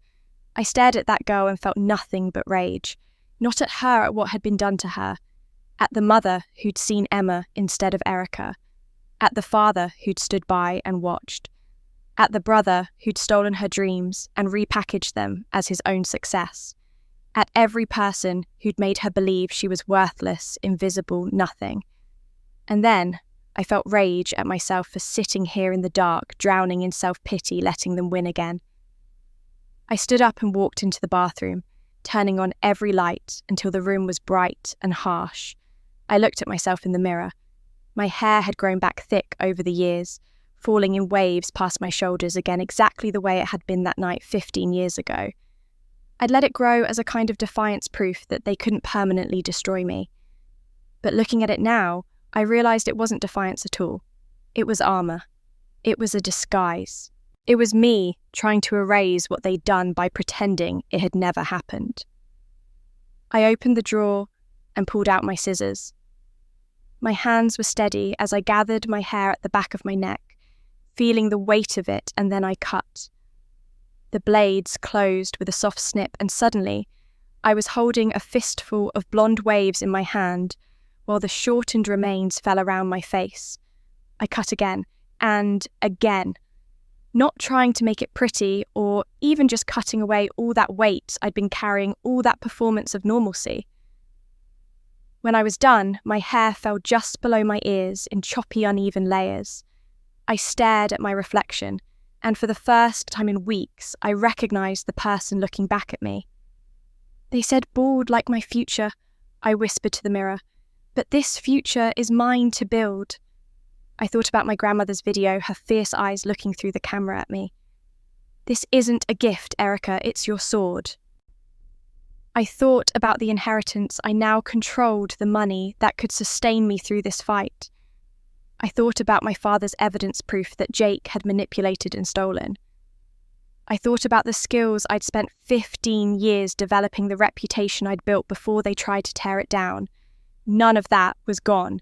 It was still mine, waiting for me to remember who I was. I'd been approaching this all wrong. I'd been trying to defend myself within their system, playing by their rules, hoping institutions would protect me. But institutions were made of people, and people believed the stories, and my family had always been better at telling stories than telling the truth. I needed to stop defending and start attacking. I needed to stop asking for permission to exist and start building something they couldn't touch. I pulled up my laptop and opened a new document. If Harlow and Associates didn't want me, fine. If former clients were too scared to work with me, fine. I had an inheritance that meant I didn't need anyone's approval. I had evidence that would eventually clear my name. And I had skills that hadn't disappeared just because people were whispering. I started making plans, a new consultancy, completely independent, taking only residential clients who cared about design more than industry gossip. It would be small at first, but it would be mine. Built on my terms, funded by my grandmother's sword, protected by my father's final act of courage. I remembered being 18 years old, staring at my reflection after my mother had shaved my head, forcing a smile through tears. That smile had been a promise I hadn't understood yet, but I understood it now. They shaved my head to destroy me. I cut my own hair to free myself. 3 months later, I stood in the doorway of my new office and felt something I hadn't felt in a long time: hope. It wasn't much, just a small street-level space in a converted warehouse building with exposed brick walls and windows that looked out onto a quiet neighbourhood street. But the sign on the door read Perry Design Studio in simple black letters, and it was mine. Completely, undeniably mine. I'd used part of my grandmother's inheritance to lease the space, buy furniture, and cover my living expenses, while I rebuilt my client list from the ground up. No corporate contracts, no collaboration with firms that had turned their backs on me.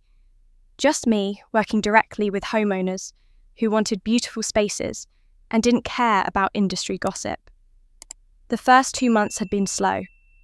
I'd taken on small projects, a bedroom redesign here, a kitchen, consultation there, building my portfolio, back up one room at a time.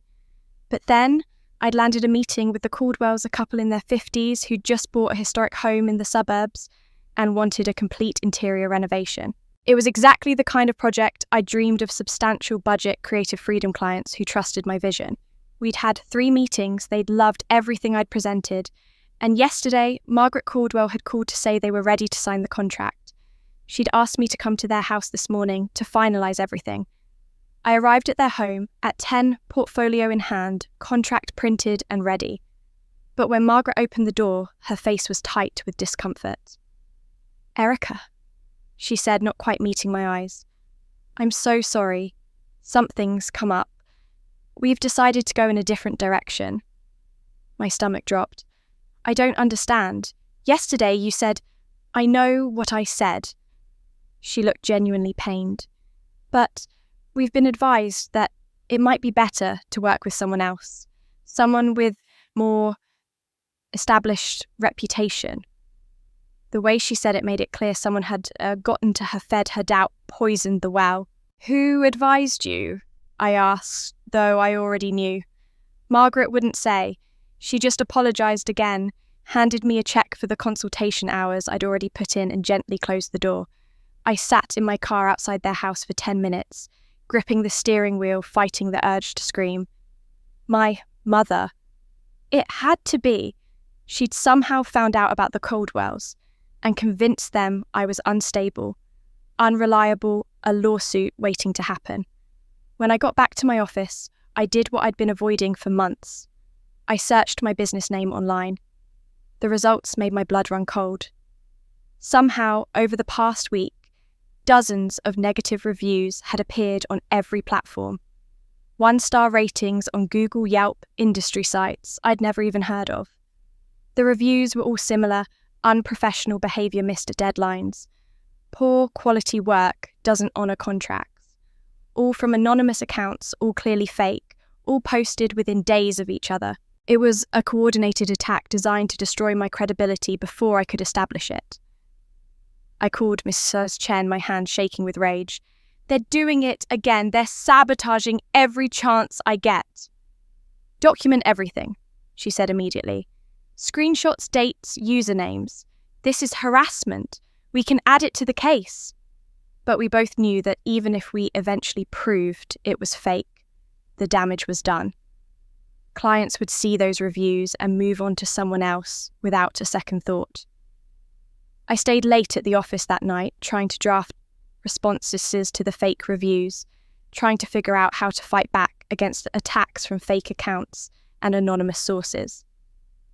I finally left around midnight, exhausted and defeated. When I came back the next morning, I found my office windows covered in bright red spray paint. The words fraud and thief were scrawled in letters 3 feet high, dripping down the glass like blood. Passers-by had gathered on the sidewalk taking pictures, whispering. I stood there staring at it, feeling that familiar suffocation closing in around me. They weren't going to stop. No matter how many times I got back up, they would knock me down again. I was inside, scrubbing at the paint with solvent and paper towels when I heard the door open. An elderly woman walked in, small and elegant, with silver hair, pulled back in a neat bun and sharp eyes that took in everything at once. "Erica Perry?" she asked. "That's me," I said, not bothering to hide my exhaustion. "If you're here to ask about those reviews, they're fake. And if you're here because of what's written on my windows, you should know I'm the victim here, not the perpetrator." The woman smiled slightly. "I'm Rosa Martinez. I own the building, and I'm not here because of the reviews or the vandalism. I'm here because I've been watching what's happening to you, and I recognise the pattern." I set down my paper towels and looked at her more carefully. "What pattern? Coordinated sabotage," she said simply. "I built my first business 40 years ago, and my competitors tried everything to destroy me. Fake reviews weren't a thing back then, but they did plenty of other damage, spread rumours, bribed clients, vandalised my property. It's the same playbook. She walked around my small office, examining my design samples on the walls, the furniture arrangements I'd staged. You're good at what you do, I can see that. So someone wants to make sure no one else sees it. My family, I said quietly. My mother and brother. They've been systematically destroying everything I try to build. Mrs. Martinez nodded like this made perfect sense. Why? Because I have something they want, and because I dare to exist outside their control. I explained the inheritance, the stolen designs, the legal battle that had been brewing for months. She listened without interrupting, and when I finished, she pulled out her phone and made a call. Marcus, it's Rosa. I need you to run a background check on Jake Perry and Linda Perry. Also, pull analytics on those negative reviews for Perry Design Studio. I want to know where they originated. She hung up and looked at me. I have resources. Let me use them. Why would you help me? I asked, suspicious of kindness after months of betrayal. Because 40 years ago, someone helped me when I needed it most, she said, and because I don't like bullies. She pulled out a checkbook and started writing. Consider this an investment. $50,000 to cover your operating expenses for the next 6 months while you rebuild. In exchange, I want 10% equity in your business. When you succeed, and you will, I'll get my money back with interest. I stared at the check she handed me, unable to speak. Mrs. Martinez smiled. They tried to bury you, Erica. But here is what bullies never understand. They tried to bury me. They didn't know I was a seed. With Mrs. Martinez's investment and guidance, I began to grow roots again. Over the next 3 months, I rebuilt my client base, slowly but steadily taking on projects that challenged me creatively and paid well enough to sustain the business. Mrs. Martinez introduced me to people in her network, other business owners, philanthropists, people who valued quality work over industry gossip. My online reviews were still tainted by Jake's sabotage, but word-of-mouth referrals started flowing in from satisfied clients who didn't care what anonymous strangers said on the internet. I hired an assistant, then a junior designer. I moved into a bigger office space. For the first time in months, I went to bed at night without that crushing weight of anxiety on my chest. I was doing more than surviving. I was actually building something real. Meanwhile, Mrs. Chen's legal case against Jake was moving through the courts with the evidence my father had provided. The collaboration agreement defense had crumbled under scrutiny, and Jake's lawyers were scrambling to find new strategies. But I wasn't thinking much about that on the Tuesday morning when Mrs. Martinez walked into my office with an expression I'd never seen on her face before, grim satisfaction mixed with something darker. "Turn on the news," she said, handing me her tablet already open to a local news website. The headline made my breath catch: Perry Plaza development halted amid federal fraud investigation. I read through the article with shaking hands. Federal investigators had launched a probe into Jake's company after irregularities were flagged during a routine audit related to the city contracts he'd secured. The investigation had expanded rapidly once they started digging into the financial records. Investors were pulling out, construction had stopped, and Jake's business partners were lawyering up and distancing themselves as fast as they could. The article mentioned potential charges of fraud, embezzlement, and falsification of financial documents. "There's more," Mrs. Martinez said quietly, pulling up another article.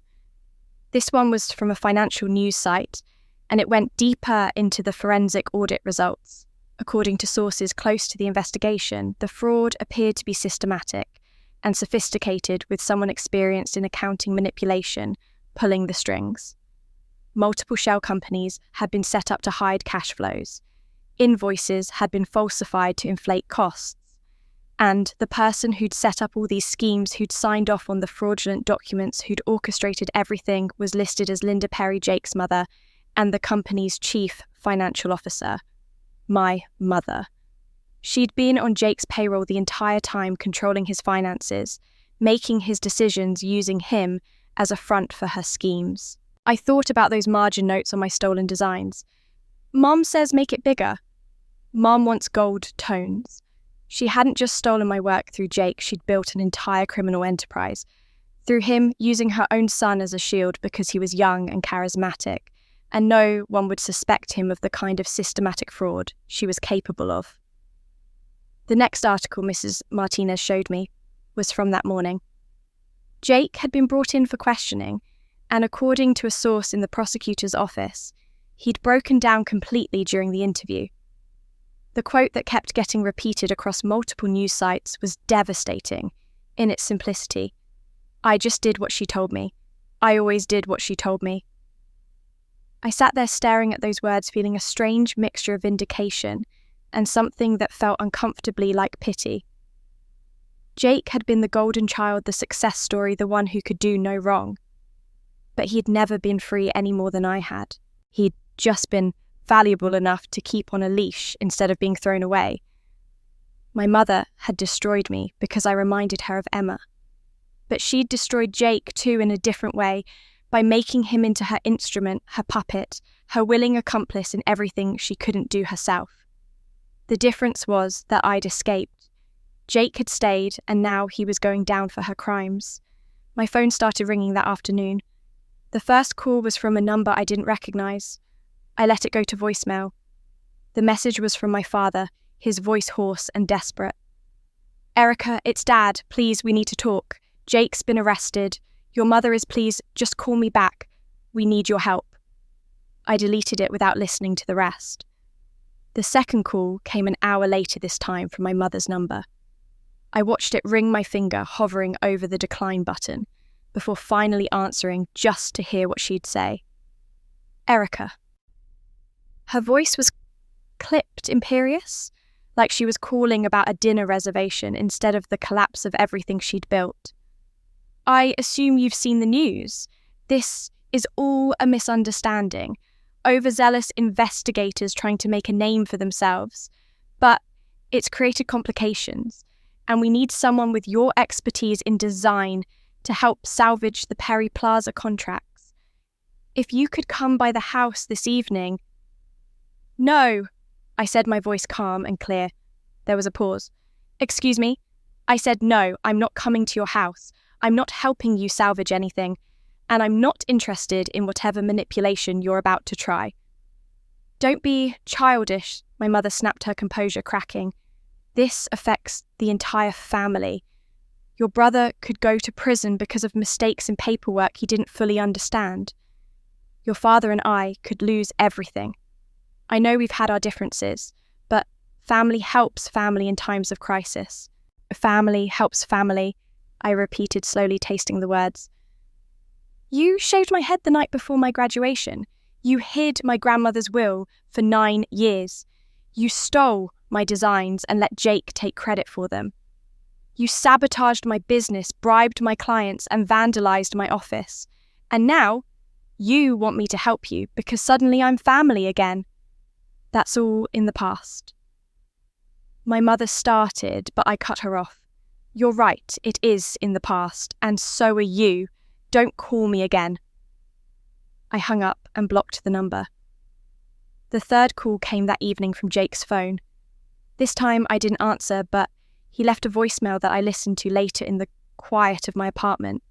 His voice was raw, broken, nothing like the confident golden boy from the birthday party. "Erica, it's Jake. I know I don't deserve anything from you. I know what I did, what I helped her do. But I'm begging you, please, the lawyers say I'm going to be charged with fraud. They're saying I could get 10 years. Mum set everything up, she told me what to sign, and I just did what she said. I always did what she said, and now she's letting me take the fall alone. Please, you're the only person who might understand what it's like to be..." His voice broke and the message ended. I saved that voicemail but didn't call him back. Not yet, maybe not ever. Understanding why someone hurt you doesn't mean you have to save them from the consequences. Mrs. Chen called me late that night with an update. The federal investigation has accelerated our case significantly. Jake's lawyers have contacted me about a settlement. They want to avoid going to trial for copyright infringement on top of the fraud charges. They're offering full public acknowledgement that the designs were yours, financial compensation, and a formal apology. And my mother, I asked, facing multiple felony charges.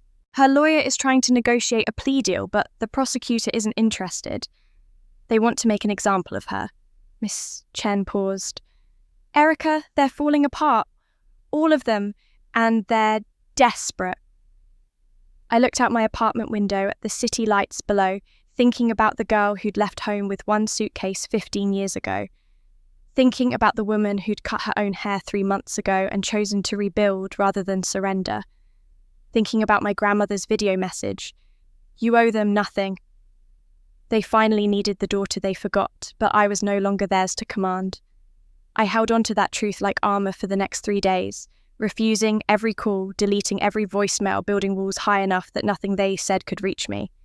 I threw myself into work, meeting with clients, finalizing designs, losing myself in color palettes and fabric samples and floor plans that had nothing to do with my family's implosion. Mrs. Martinez checked in daily, her presence steady and reassuring, reminding me that I had people in my corner now, people who chose to be there. I was in the middle of a consultation with a young couple about their nursery design when my assistant knocked on the conference room door with an apologetic expression. I'm so sorry to interrupt, she said quietly, but there's someone here to see you. He says it's urgent. He won't leave, she lowered her voice. It's your brother. I excused myself from the meeting and walked out to the reception area, already preparing to tell Jake to get out to stop harassing me at my place of business, to leave me alone. But when I saw him, the words died in my throat. He looked nothing like the confident man in the expensive suit from my mother's birthday party. His face was gaunt, his eyes red and swollen from crying, and he was wearing jeans and a wrinkled t-shirt like he'd gotten dressed without thinking. When he saw me, he stood up quickly, nearly knocking over the chair behind him. Erica, he said, his voice cracking.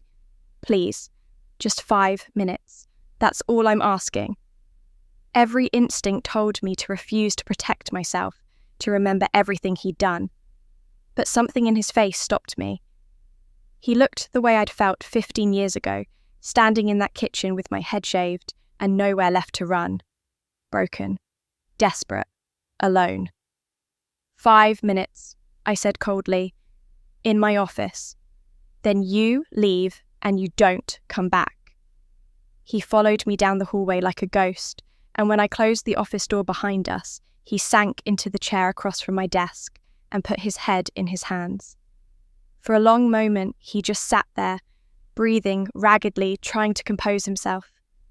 I stayed standing, arms crossed, waiting. I don't know where to start, he finally said, his voice muffled by his hands. How about with why you stole 8 years of my work and built your career on it? I suggested, my tone ice cold. He flinched like I'd slapped him. I know what I did. I'm not here to make excuses. He looked up at me, and I saw something in his eyes I hadn't expected, genuine shame. But I need you to understand something. I need you to know that I was never free either. You were the golden child, I said flatly. You got everything: love, attention, praise, money, opportunity. Don't you dare sit in my office and tell me you were a victim. I was her project, Jake said, and there was something raw and desperate in his voice now. From the day I was born, I was her do-over, her second chance to get it right after Emma died, and you... He stopped himself, swallowed hard. After you didn't turn out the way she wanted. Do you know what that's like, being raised as someone's redemption story? Every single thing I did, every choice I made, every dream I had, it all had to go through her first. She controlled everything. That's not the same as what she did to me, I said, but my voice had lost some of its edge. No, Jake agreed quietly. It's not. What she did to you was crueler, more visible, but Erica, she owned me. Every decision, every move, every breath, I wasn't allowed to fail. I wasn't allowed to be anything less than perfect. And if I ever tried to push back, if I ever said no, he pulled something out of his jacket pocket, a small notebook with a worn cover, and held it out to me. I brought this for you to see. It's my diary from when I was 10 years old. I took it reluctantly and opened to a random page. The handwriting was childish, the letters careful and neat. Today, I got second place in the science fair. Mum didn't talk to me all day. She said Emma would have gotten first place. She said I need to try harder. Dad says it's okay, but he looked sad. I'm going to study more, so Mum will be happy again. I flipped to another page. Coach says I'm the best player on the soccer team, but Mum says being the best on a bad team doesn't count. She says I need to be on a better team. She signed me up for 3 other teams. I'm tired all the time, but Mum says winners don't complain. Another page. Erica left today. Mum said it's because Erica was weak and couldn't handle being part of a strong family. Mum says I have to be strong enough for both of us now. I have to make up for Erica being gone. I have to be perfect so Mum doesn't get sad like she did when Emma died. Dad says I should just do what Mum says. It's easier that way. I closed the diary, my hand shaking. She told you I was the reason she was sad. Every single day, Jake whispered. She said you leaving proved you didn't care about family, that you were selfish and weak, that I had to be better than you, stronger than you, more successful than you to make up for your failure.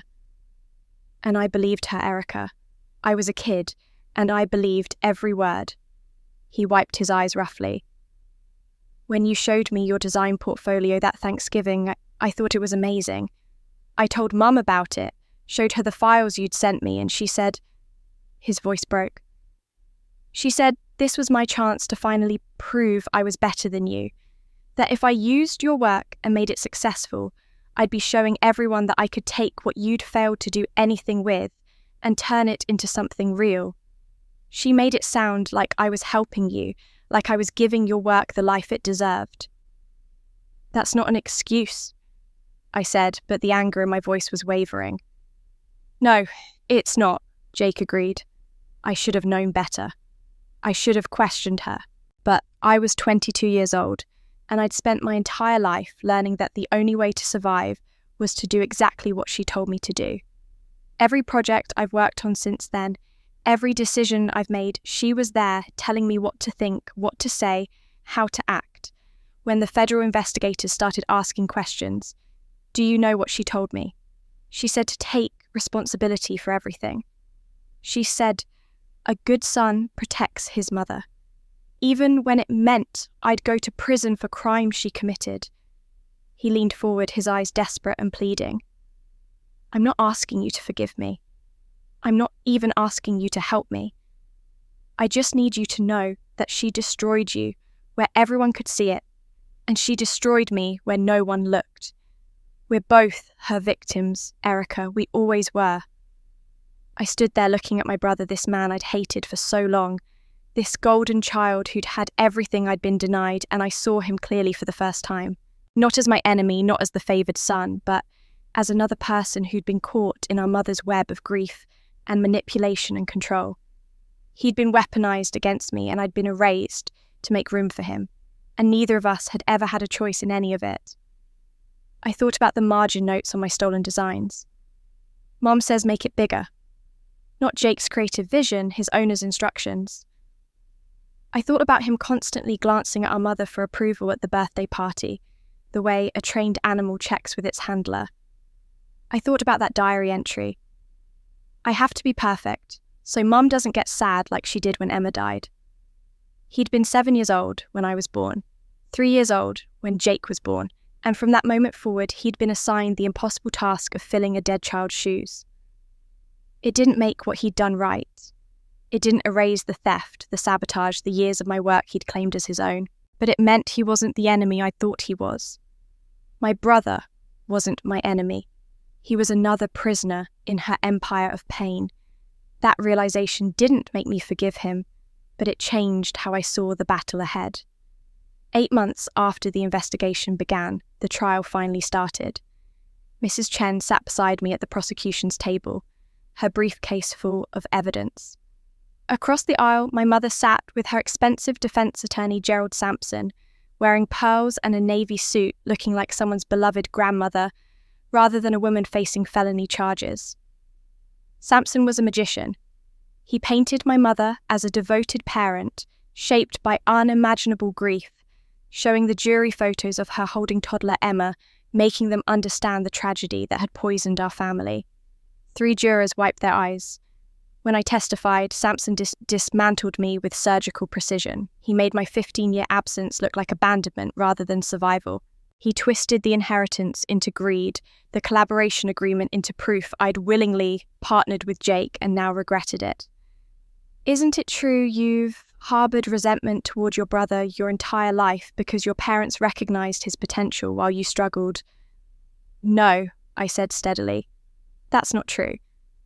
Then why wait 15 years to make these accusations? Because I only discovered the theft when hired for his project. And because my mother hid my inheritance for 9 years. By the time I stepped down, I felt flayed open. Every juror was seeing exactly what Sampson wanted, a vindictive daughter with an axe to grind. Jake's testimony was worse. He described a strict but loving mother who'd simply wanted him to succeed. He called our design work a genuine collaboration, conveniently forgetting I'd never been credited, compensated, or told my work would be used commercially. Then, my mother took the stand, and she was masterful. She cried at perfect moments, her voice shaking as she talked about Emma's death. The guilt that haunted her, trying so hard to be a good mother, despite drowning in pain. I was too hard on Erica sometimes. I recognize that now, but I thought if I pushed her to be better, she'd eventually succeed and forgive me. Instead, she left, and that broke my heart all over again. I watched belief settle over the jury's faces like a warm blanket. They wanted to believe her this grieving mother, this victim of tragedy who'd made mistakes, but fundamentally meant well. After 3 weeks of testimony, Judge Morrison looked over her glasses at the prosecution table. Ms. Walsh, unless you have additional evidence that substantially changes the narrative, I'm inclined to instruct the jury that there is insufficient evidence to support conviction. My heart dropped. Mrs. Chen's hand squeezed mine under the table. This couldn't be happening. The courtroom door creaked open. A man entered slowly, leaning heavily on a cane. My father looked like he'd aged 10 years, gaunt grey, his suit hanging off his frame, but his eyes were clear and determined. Your Honour, he said, voice hoarse but steady. I'm Robert Perry.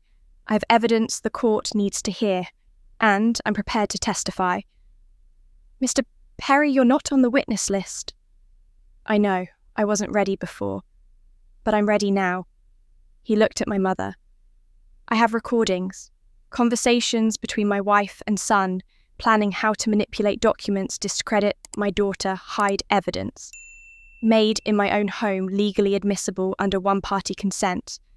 And I have 15 years of documents proving systematic abuse and fraud. The courtroom erupted. When order was restored and the recordings played, the room went silent. My mother's voice came through the speakers, cold and calculating.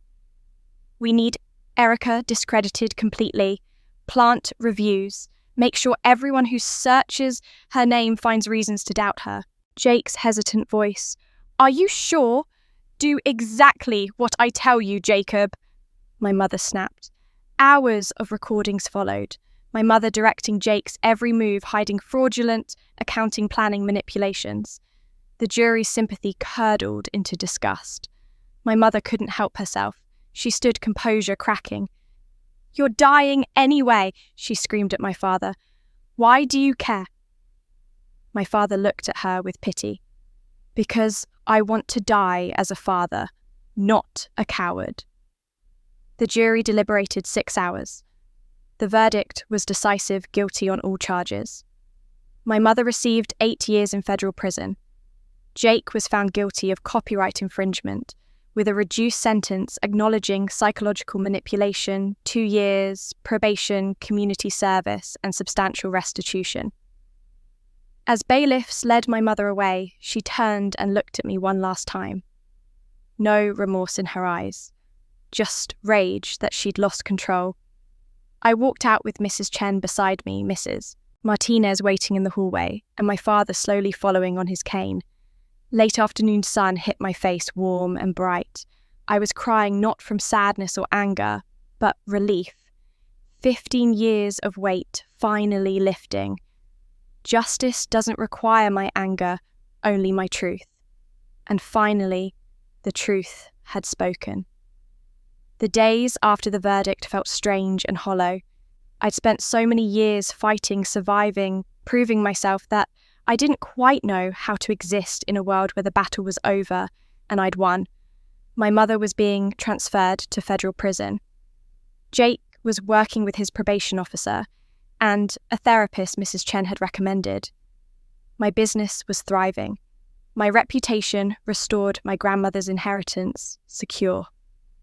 I should have felt triumphant. Instead, I felt exhausted and oddly unmoored, like a soldier who'd trained for war so long she'd forgotten how to live in peacetime. Mrs. Chen called me a week after the trial with a practical matter that pulled me back to earth.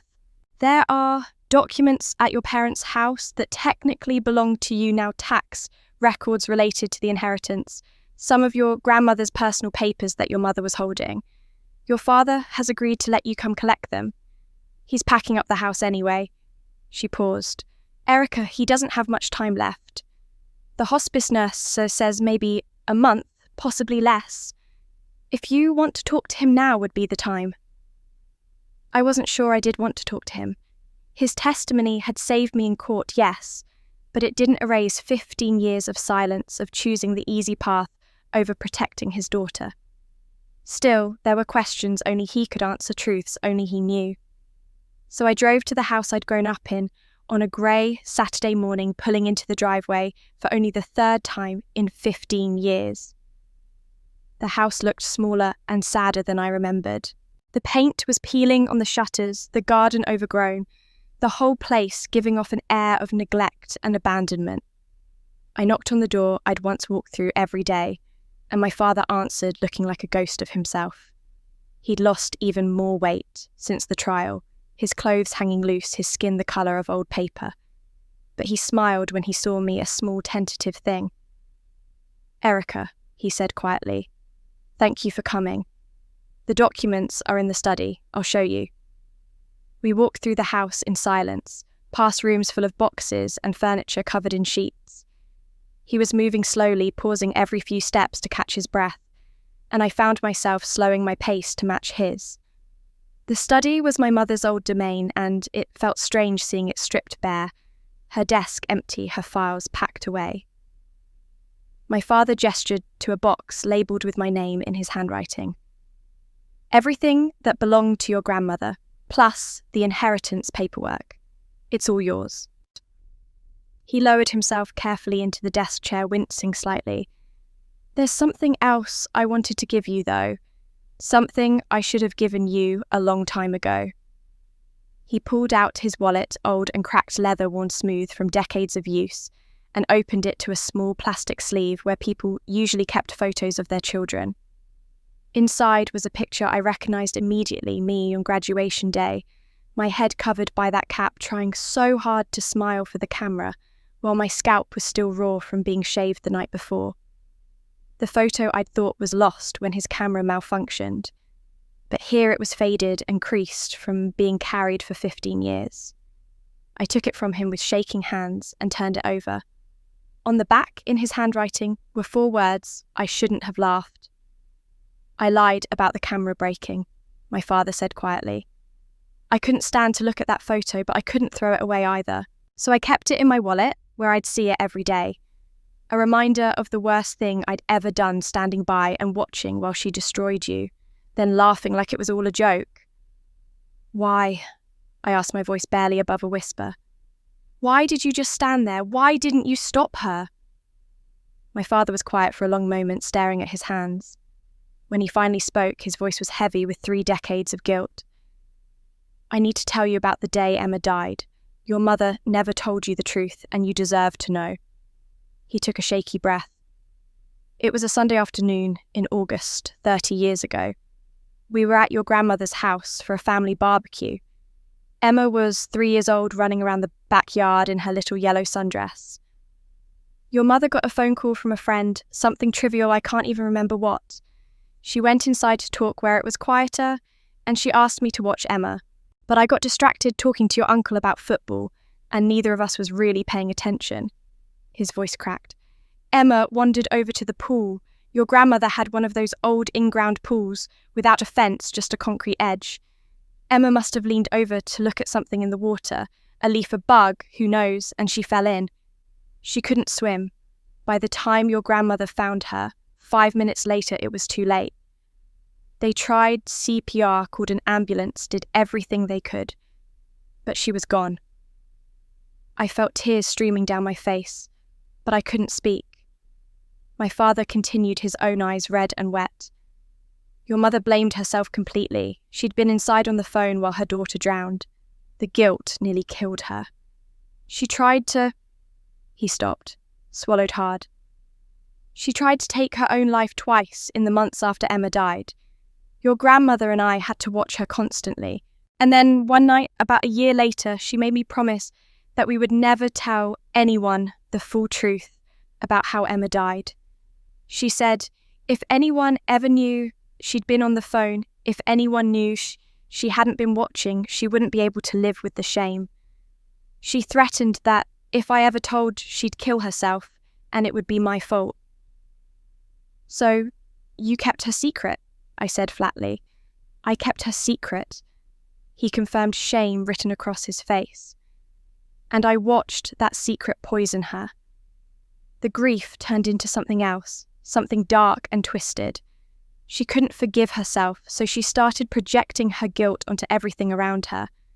And then, you were born 2 years after Emma died, and you looked exactly like her. Same hair, same eyes, same smile. Your mother couldn't handle it. Every time she looked at you, she saw the daughter she'd failed to protect. And I was the daughter who survived when Emma didn't," I said, understanding clicking into place like a lock turning. "Yes," my father whispered. "That night before your graduation, when she found Emma's comb and saw you with that long blonde hair, she wasn't seeing you, Erica. She was seeing Emma. And she was punishing the daughter who lived when Emma died, punishing herself through you trying to destroy the evidence of her own failure." He looked up at me with hollow eyes. I should have stopped her. I should have grabbed those clippers and thrown them away. But I was so used to keeping her secret, so trained to prevent her from hurting herself, that I just stood there. And then I laughed, because laughing was easier than confronting what was really happening.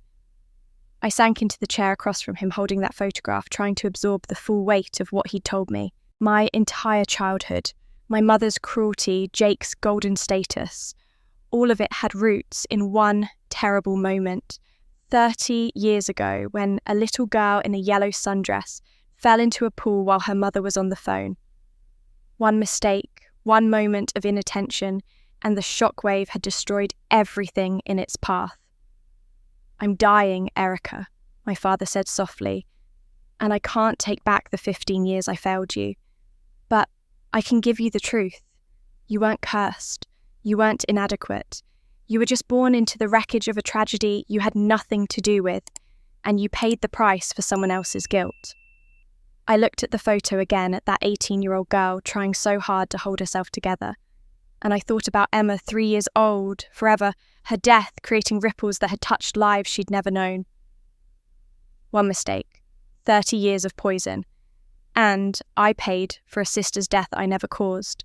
Understanding the truth didn't erase what had been done to me, but it gave the pain a shape I could finally see clearly. Emma's death had been the stone thrown into still water, and I'd spent my entire life drowning in the ripples. But knowing why didn't mean forgiving, and it didn't protect my mother from the consequences that were now crashing down around her. The trial had been covered extensively by local media, and in the days following the verdict, the story spread like wildfire through every newspaper news website and social media platform in the region. The headlines were brutal and unforgiving: prominent local businesswomen convicted of fraud and abuse. Mother's decades-long psychological abuse of daughter exposed in court. Family matriarch sentenced to 8 years for fraud scheme involving son. The articles didn't just cover the financial crimes, they detailed everything that had come out during testimony. The graduation night head shaving, the hidden inheritance, the systematic sabotage of my business, the manipulation and control. Court transcripts were public record, and reporters had done their homework. One particularly thorough piece in the regional paper included interviews with former neighbours who suddenly remembered how I disappeared 15 years ago, how they'd thought it was odd at the time but hadn't asked questions. The article made them look complicit in their silence, and I could imagine how that sat with people who prided themselves on being good, caring community members. My mother was out on bail for 6 weeks, pending her transfer to federal prison, and during that time I watched the social consequences unfold with a strange mixture of satisfaction and discomfort. The same community that had smiled at her at church, that had attended her parties, that had praised her as a devoted mother and pillar of society, turned on her with shocking speed.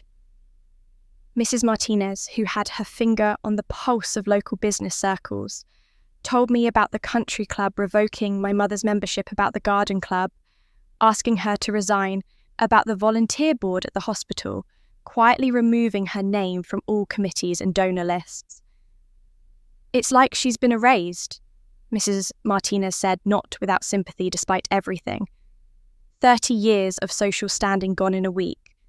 I saw it myself one afternoon when I was at the grocery store picking up supplies for my father, who was too weak now to leave the house. I was in the produce section when I heard the whispers start, that particular frequency of voices that carries judgment better than words. I looked up and saw my mother 3 aisles away pushing a cart, slowly her head down, wearing sunglasses inside, as if that would make her invisible. She looked smaller than I remembered, diminished somehow, her shoulders curved inward, like she was trying to fold into herself. A woman I recognised, Mrs. Chen, from down the street, no relation to my lawyer, was standing near the apples with 2 other neighbours. All 3 stopped their conversation mid-sentence when my mother walked past, their eyes following her progress down the aisle. They didn't try to hide their staring. One of them whispered something behind her hand, and the other 2 nodded, with expressions of disgust and fascination. My mother kept walking, pretending not to notice, but I saw the way her hands gripped the shopping cart knuckles, white with tension. Another neighbour, a man who used to do yard work for my parents, actually turned his back when my mother approached deliberately, angling his body away from her as if she were contagious. A younger woman, with a toddler in her cart, saw my mother coming and quickly steered down a different aisle, pulling her child close, like my mother might contaminate them with her presence. No one said hello. No one made eye contact. No one acknowledged her existence except to stare and whisper and judge. I watched my mother move through that store like a ghost, picking up items with shaking hands, and I remembered being 18 years old at my graduation, feeling every whisper and every pointed look like a physical blow. I remembered the isolation, the shame, the desperate wish to disappear entirely. And now, here was my mother experiencing the same social exile, the same public humiliation, the same cold rejection from a community that had once embraced her. She made it to the checkout line where the teenage cashier recognized her and visibly stiffened, scanning items with mechanical precision and avoiding all eye contact.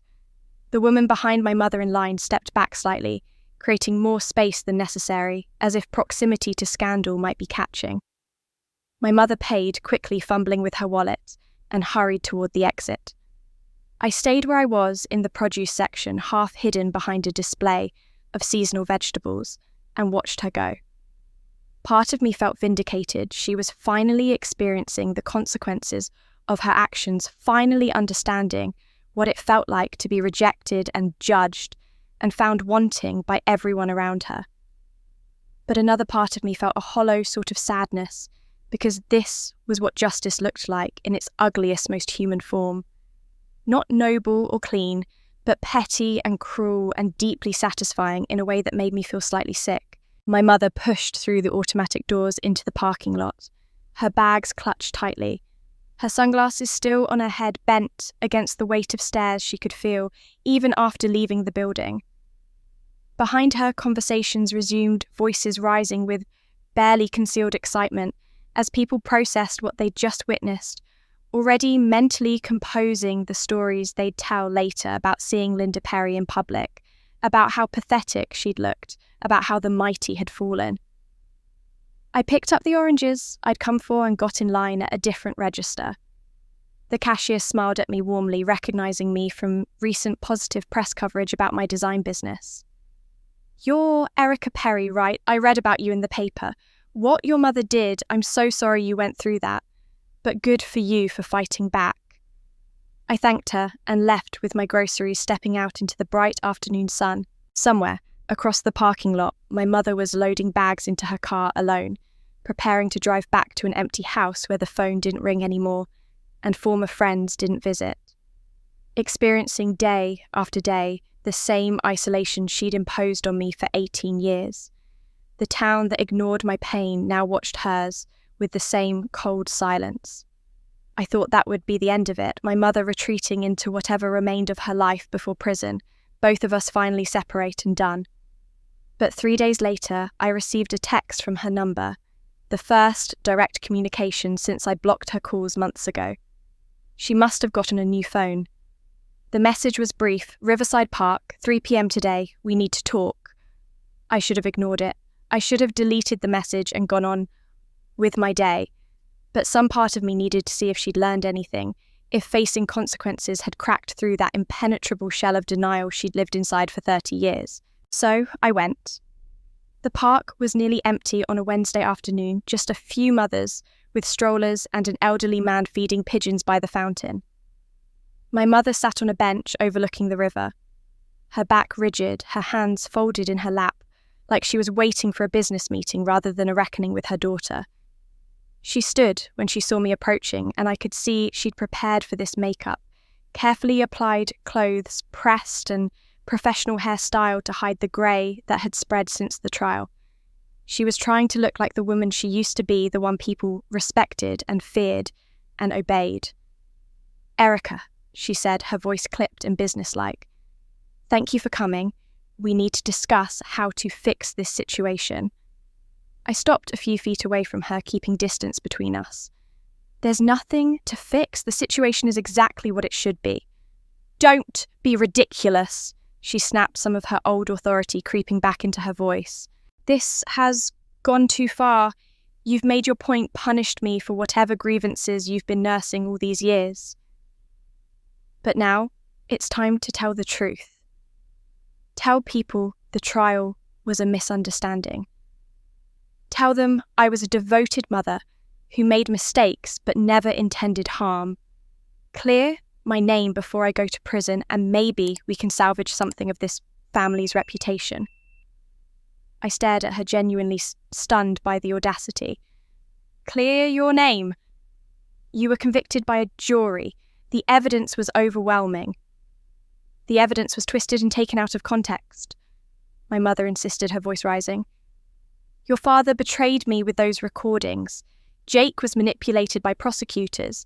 And you destroyed this entire family because of petty revenge over one haircut 15 years ago. One bad night, one moment of poor judgment when I was grieving, and you've turned it into a lifetime of persecution." Dash and that? "One haircut," I repeated slowly, feeling something cold and sharp crystallizing in my chest. "That's what you think this is about, one haircut." "What else could it be about?" my mother demanded. "I gave you a home food education, everything you needed. So I wasn't as warm as you wanted. So I pushed you to be better than you were. That's what mothers do. They prepare their children for a harsh world. And instead of being grateful, instead of understanding that I was trying to help you, You've spent 15 years plotting to destroy me." I watched her face as she spoke, looking for any sign of self-awareness, any flicker of recognition that what she was saying was insane. But there was nothing. She believed every word. In her mind, she was the victim here, the wronged party, the mother who'd done her best, only to be betrayed by an ungrateful daughter.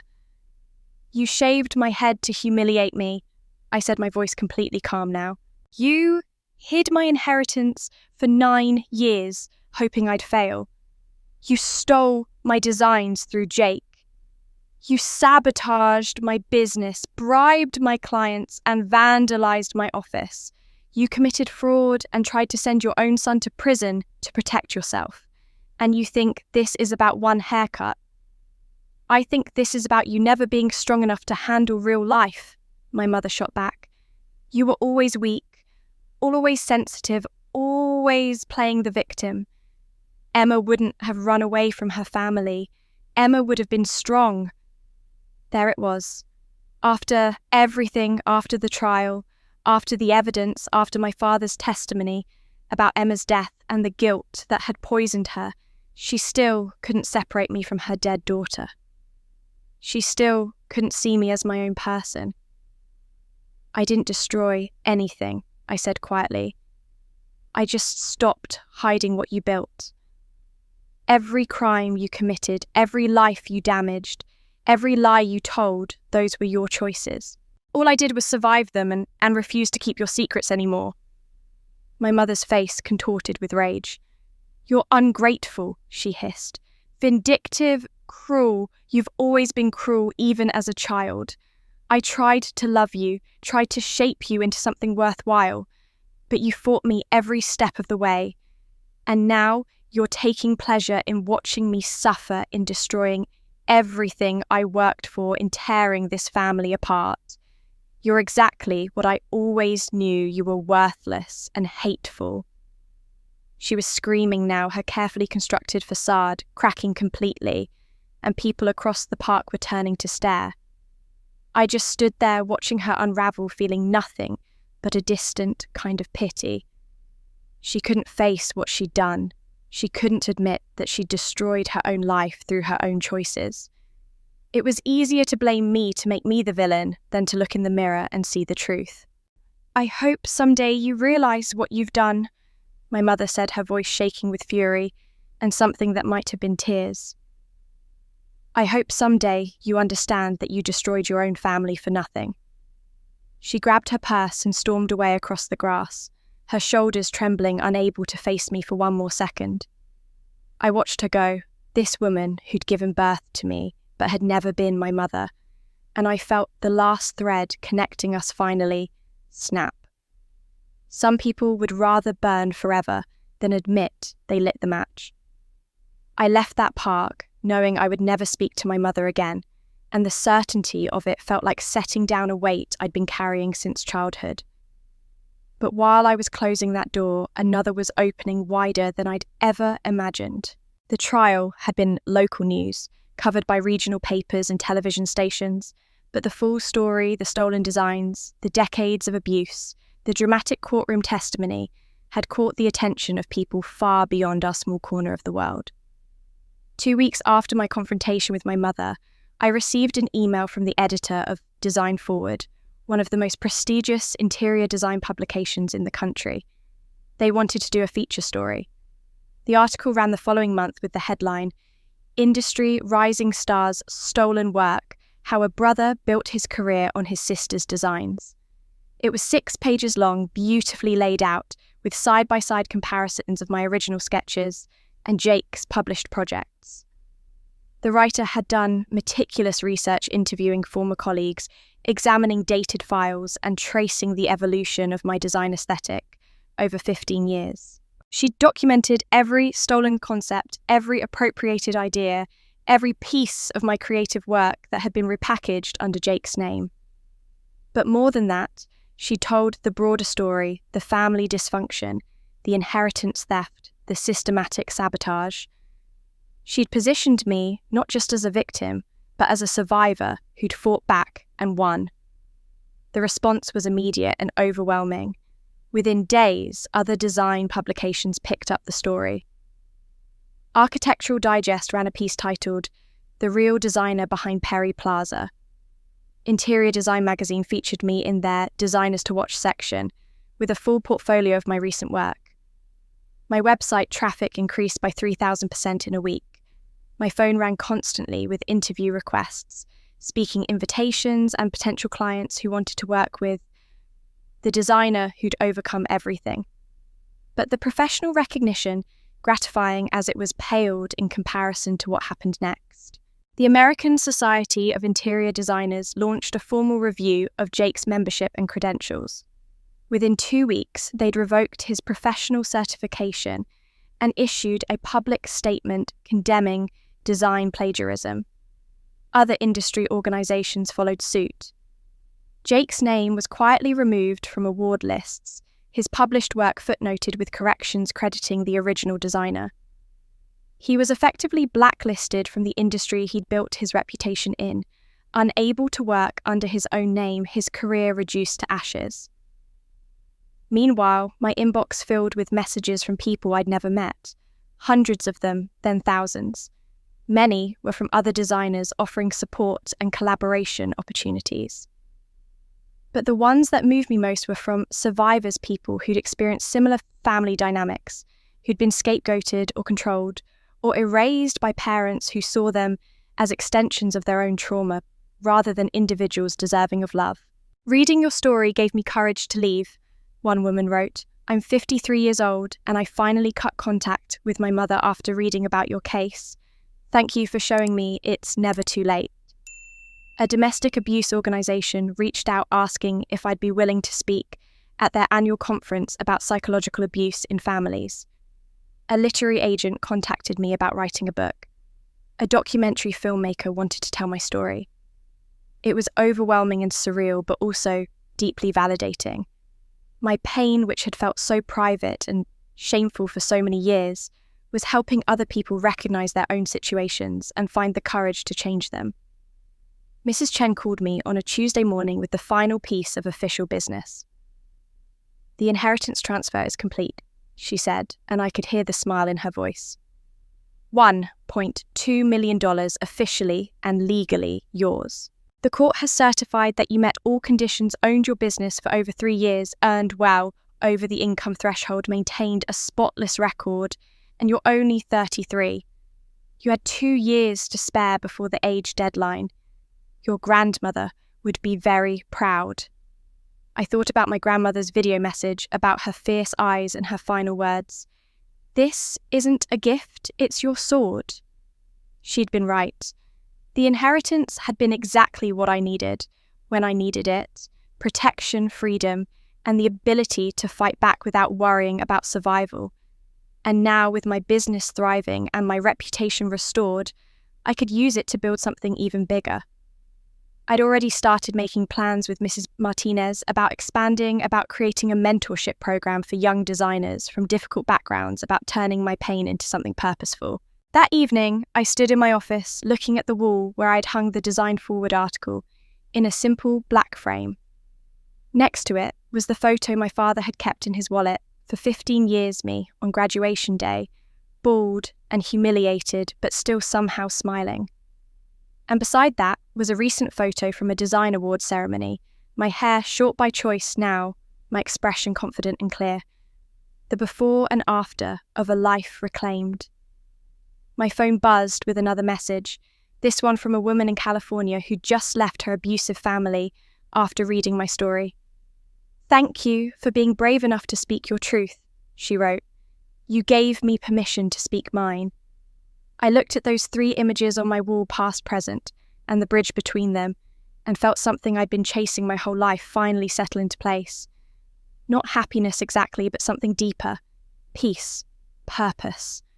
The bone-deep certainty that I'd done what I came here to do. The truth didn't whisper, it roared. And finally, the world was listening. The world was listening, but more importantly, I'd finally stopped waiting for approval from people who'd never deserved the power I'd given them. 6 months after the Design Forward article, My business had grown beyond anything I'd imagined.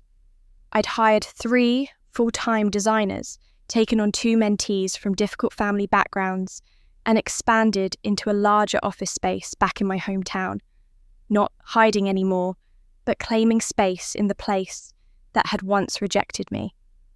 The grand opening celebration was scheduled for a Saturday evening, and I'd invited everyone who mattered, everyone who'd chosen to stand beside me when standing beside me meant something. I arrived early to oversee the final preparations, and as I walked down Main Street toward my new office, I noticed people stopping to look at me. But this time, their expressions weren't judgment or pity. They were respect, admiration, even pride. An elderly woman I didn't recognize smiled and gave me a thumbs up. A young mother with a stroller called out, "We're so proud of you." The owner of the coffee shop I used to work at during college waved from his doorway. The town that had watched me leave in shame 15 years ago was welcoming me back as someone who'd made it, who'd survived and thrived and refused to stay broken. The new office was beautiful. High ceilings, exposed brick floor-to-ceiling windows that let in gorgeous natural light. I designed it myself, every detail intentional, a physical manifestation of everything I'd fought to build. Mrs. Martinez arrived first, as always, bringing flowers and looking at the space, with the satisfaction of someone whose investment had paid off spectacularly. "You've done well," she said simply, and the pride in her voice meant more than any award ever could. Mrs. Chen came next, carrying a bottle of champagne and wearing a rare smile. "Your grandmother would be very proud," she said, echoing words she'd spoken before, but this time they landed differently. This time, I believed them.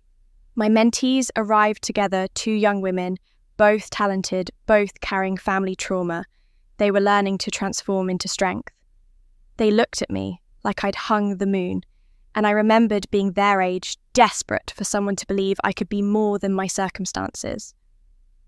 Then Jake walked in, and several people tensed visibly. He looked different than he had at the trial, thinner, more grounded, less like a man playing a role, and more like someone learning to be real. He'd been in intensive therapy for months, working through the manipulation and control that had shaped his entire life. We'd had several difficult conversations, and while I hadn't fully forgiven him, I understood him now in a way I never had before. He approached carefully, holding a small wrapped box. "I know I don't deserve to be here," he said quietly, "but I wanted to bring you this." Inside the box was the ivory comb, Emma's comb, the one that had triggered that terrible night 15 years ago. I found it when I was packing up the house. I thought maybe you'd want to decide what to do with it. It's part of the story, but it's your story to tell now, not hers. I took the comb, feeling the weight of history in my hands, and nodded. "Thank you for coming," I said, and I meant it. He'd been a weapon used against me, but he was also working to become something else. That deserved acknowledgement. More people arrived, former professors who'd believed in me, clients who'd trusted me, when others wouldn't, designers from the community who'd reached out after reading my story. The office filled with conversation and laughter, with people who'd chosen to see me, to support me, to celebrate not just my success, but my survival. When everyone had arrived, I stood on a chair and raised my glass, and the room fell quiet. "I want to thank you all for being here," I began, my voice steady and clear. For the first 18 years of my life, I thought family was something you were stuck with, something you had to earn love from through perfection and silence. I thought if I just tried hard enough, the people who were supposed to love me would finally see me. I paused, looking around the room at faces that had become dear to me. But you all taught me something different. You taught me that family isn't about blood or obligation. It's about choice. It's about loyalty, respect, and love freely given. So tonight, I want to toast to the family I chose and who chose me back. Thank you for seeing me when I couldn't see myself. Thank you for standing beside me when it would have been easier to look away. Glasses clinked. People cheered, and I felt Mrs. Martinez squeeze my hand while Mrs. Chen wiped away tears she'd never admit were there. Through the window, I caught a glimpse of movement across the street, a figure in a coat watching from the shadows. My mother out on bail pending her appeal, unable to stay away but unable to come closer either. And in the window of a house down the block, I saw my father's silhouette too weak to attend, but watching from his chair, and even from this distance I could read the expression on his face. Pride mixed with regret, love tangled with guilt, the face of a man who'd finally done the right thing, but knew it had come far too late. I turned away from both of them and back to the people in my office. The people who'd earned their place in my life through action rather than biology. These were the people who mattered. These were the people who'd shown up. I'd spent 33 years seeking their approval. Now I had something they never gave me, a real family. Having a real family changed everything, but there was still one final circle that needed closing, one last place I needed to stand and reclaim. 3 weeks after my office celebration, I received a letter from the principal of my old high school. They were planning their graduation ceremony and wondered if I'd consider being their keynote speaker. "Your story has inspired so many in our community," the letter read. "We'd be honoured if you'd share your message of resilience with our graduating class." I held that letter for a long time, remembering the last time I'd been in that auditorium, wearing a cap that barely covered my shaved head, feeling every whisper like a knife. Part of me wanted to decline to let that place stay in the past where it belonged. But a stronger part of me knew this was important. Not just for me, but for every student sitting in that audience who felt invisible, worthless, trapped. I accepted the invitation. The morning of the graduation ceremony, I stood in front of my bathroom mirror and looked at my reflection. My hair was short now, cut in a sleek, professional style that I'd chosen myself that made me feel powerful rather than diminished. I wore a navy blue dress that Mrs. Martinez had helped me pick out, elegant, authoritative the outfit of someone who'd earned the right to be heard. I looked like a woman who knew her worth, and for the first time in my life, that's exactly what I was. The auditorium was packed when I arrived, hundreds of graduating seniors in white gowns, their families filling the seats behind them, teachers and administrators lining the sides.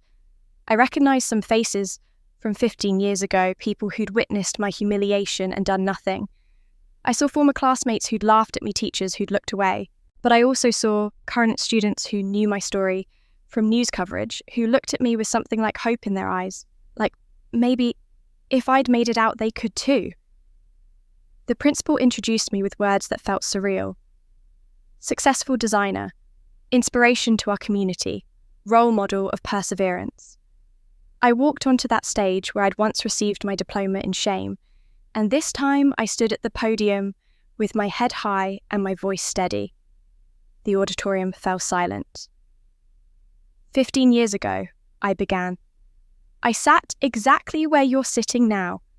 I wore the same white gown. I held the same nervous excitement about the future. But the night before my graduation, something happened that I thought would define me forever. I paused, letting the weight of that statement settle. My mother shaved my head, completely bald, and when I looked in the mirror, she told me, "Now you're bald like your future." I heard gasps from the audience, saw people shift uncomfortably. Behind me, a screen descended, and I clicked to my first slide. The photo my father had kept in his wallet.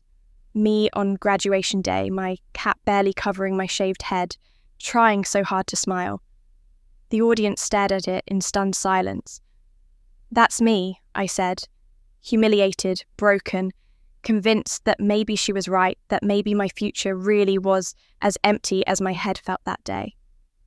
I clicked to the next slide, a photo of my mother from the trial being led away in handcuffs. This is the woman who told me I had no future. And this is what happened when I decided to build one anyway. I spent the next 20 minutes telling my story, not sparing the difficult parts, but also not wallowing in victimhood. I talked about leaving home with one suitcase, about working multiple jobs while going to school, about the years of silence and struggle. And then I talked about the theft, about discovering that my own work had been stolen and used to build someone else's empire. I clicked through slides showing my original designs side by side with Jake's published projects. The living rooms, the bedrooms, the colour palettes, all dated years before his work appeared. The audience gasped again, louder this time, as the evidence of theft became undeniable. "My brother built his career on my stolen work," I said simply. "But here's the truth. I learned stolen success is hollow. Real success, the kind that lasts, comes from owning who you are and what you've built, even when people tell you you're worthless." I clicked to recent photos of my office, my team, my work. This is what I built, not with their permission, not with their approval, with my own hands, my own vision, my own refusal to believe their lies about who I was.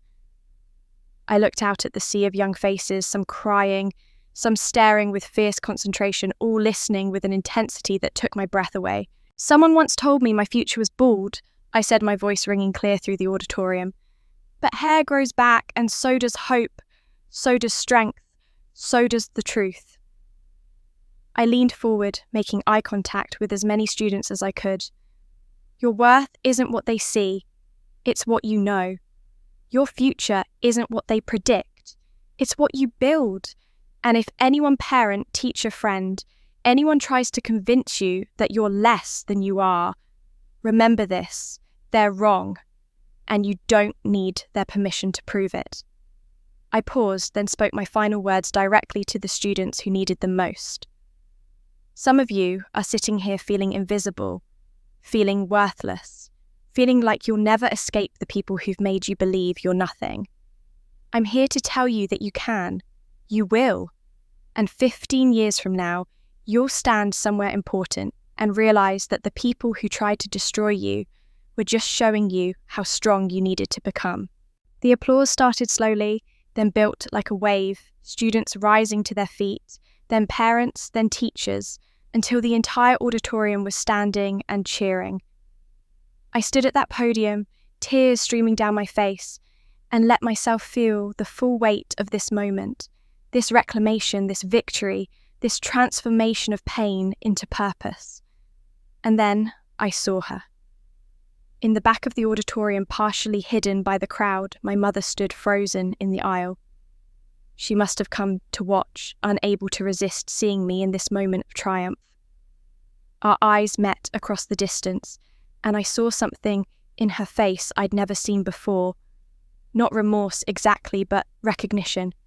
Recognition that she'd lost, that I'd won, that everything she'd tried to destroy had grown back stronger. She turned and pushed through the crowd toward the exit, moving quickly now, desperate to escape before anyone noticed her, before she had to face the daughter she'd tried to erase, standing in front of hundreds of people being celebrated for surviving her.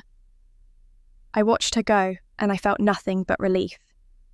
The standing ovation continued, but I was looking at the students in the front rows, the ones who were crying, the ones who looked like they'd just been given permission to hope. This was what mattered. This moment. This message. This proof that you could be shattered and still become whole. That you could be told you were nothing and still become something extraordinary. The stage where I was once humiliated became the platform where I reclaimed everything they tried to take.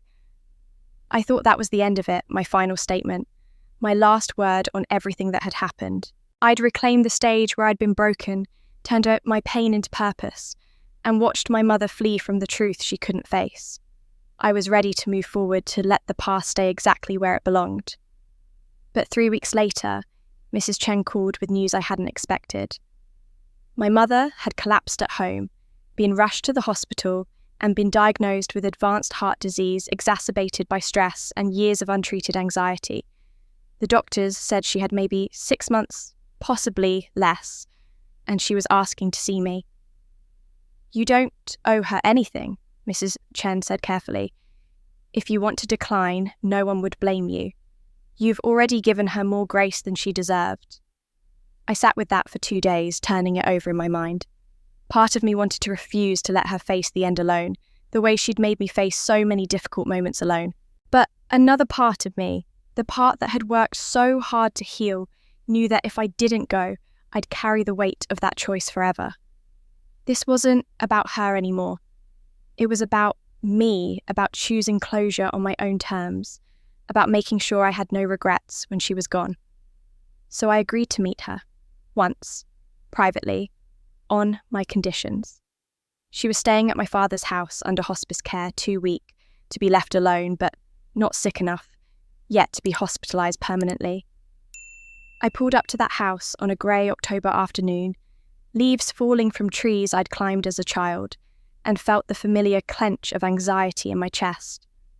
But this time, I wasn't the powerless girl who'd grown up here. I was a woman who'd built a life, who had people waiting for her at home, who could walk away whenever she chose. The hospice nurse let me in and led me to my mother's room, my old bedroom actually, which felt like some kind of cosmic irony. My mother was propped up in the bed that had once been mine oxygen tubes in her nose, her face grey and sunken. She looked 20 years older than she had, at the trial diminished by illness and the weight of consequences she'd never expected to face. "Erica," she said, her voice barely above a whisper. "You came."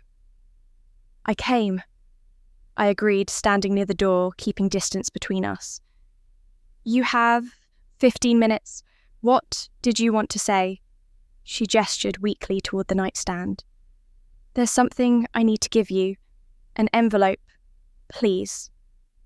I picked it up, yellowed and worn, addressed in childish handwriting to my future sister. My heart clenched as I opened it carefully and pulled out a piece of construction paper folded carefully. On it, in crayon, was a drawing of 2 stick figures holding hands under a smiling sun. One was labelled Emma in careful letters. The other was labelled Baby Sister, with a heart drawn around it. At the bottom in purple crayon were the words, "Love, my future sister." Emma drew that a week before she died. My mother said, tears streaming down her face. She was so excited about having a sister. She'd picked out a name she wanted to call you Erica because she'd heard it on a television show and thought it sounded pretty. When you were born and your father suggested Erica, I couldn't say no because it's what Emma would have wanted. I stared at that drawing, at the simple love of a 3-year-old who'd never gotten to meet me, who died never knowing I'd spend my entire life paying for her absence. My hands were shaking. "She told me to love you," my mother continued, her voice breaking. "Before she died, she used to talk about her future sister all the time. She'd tell me, 'You have to take good care of her, Mama. Promise you'll love her lots.' And I promised. But when you were born and I looked at you," she choked on a sob, "I only saw how I'd failed her. Every time I looked at your face, at your hair, at your smile, all I could see was the daughter I'd let die. I couldn't separate my guilt from your face. I couldn't love you without feeling like I was betraying Emma by moving on. So you punished me instead," I said quietly. "I punished you," she agreed. "And I destroyed Jake trying to replace what I'd lost. And I poisoned your father by making him keep my secrets. I poisoned everything I touched because I couldn't face what I'd done." She looked at me with hollow eyes. "I don't expect forgiveness. I don't deserve it. But I needed you to know that Emma wanted you loved, even if I failed her in that too." I held that drawing and felt 15 years of anger and pain crystallizing into something clearer, something I could finally set down. "I forgive you," I said, and watched her eyes widen with shock and desperate hope. "But you need to understand what that means. Forgiveness doesn't mean I forget. It doesn't mean we have a relationship. It doesn't mean I'll visit you or comfort you or be your daughter in any way that matters." "I'll take whatever you can give," she started, but I held up my hand. "Forgiveness means I'm free to leave," I said firmly. "It means I'm not carrying your guilt anymore, not letting your pain define my life anymore. It means you'll always be my mother biologically, but you'll never again be my family. That word means something to me now, and you haven't earned it, and you never will." I walked closer to the bed and looked down at her. "I'm breaking the cycle you started. This pain, this guilt, this destruction, it ends with me. If I ever have children, I'll teach them to wear their scars with pride instead of hiding them in shame. I'll teach them that mistakes don't define you, but how you handle them does. And I'll teach them that family is something you build through love, not something you're trapped in by blood. My mother was crying openly now, harsh sobs that shook her frail body. "I'm sorry," she gasped. "I'm so sorry for everything." "I know you are," I said, and I meant it. "But sorry doesn't fix what's broken. It just means you finally see it." I folded Emma's drawing carefully and put it in my pocket. "Thank you for this. I'll keep it, not for you, but for her. She deserved better than what happened to her memory." I turned toward the door, ready to walk out of that room, and that house, and that chapter of my life forever. My mother called out weakly, "Will you come back before it's too late?"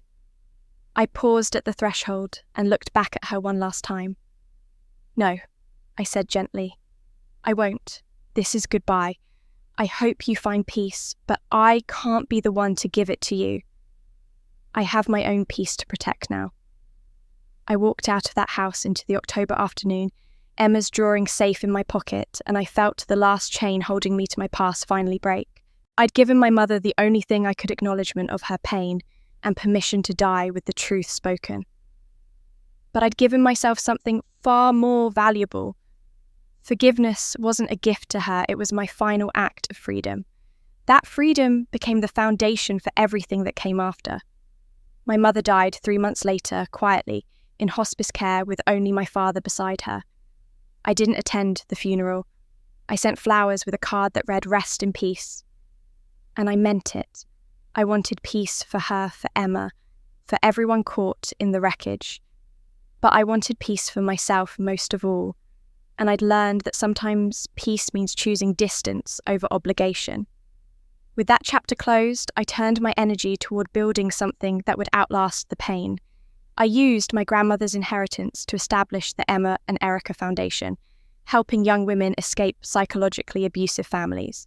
We provided career mentorship seed funding for education, and most importantly, a community of people who understood that family dysfunction wasn't your fault.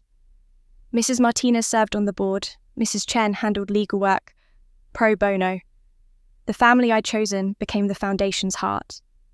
6 months after launching, a 17-year-old named Sophie came for intake. She sat with her arms wrapped around herself, eyes on the floor. "My mum tells me I'm ugly every day.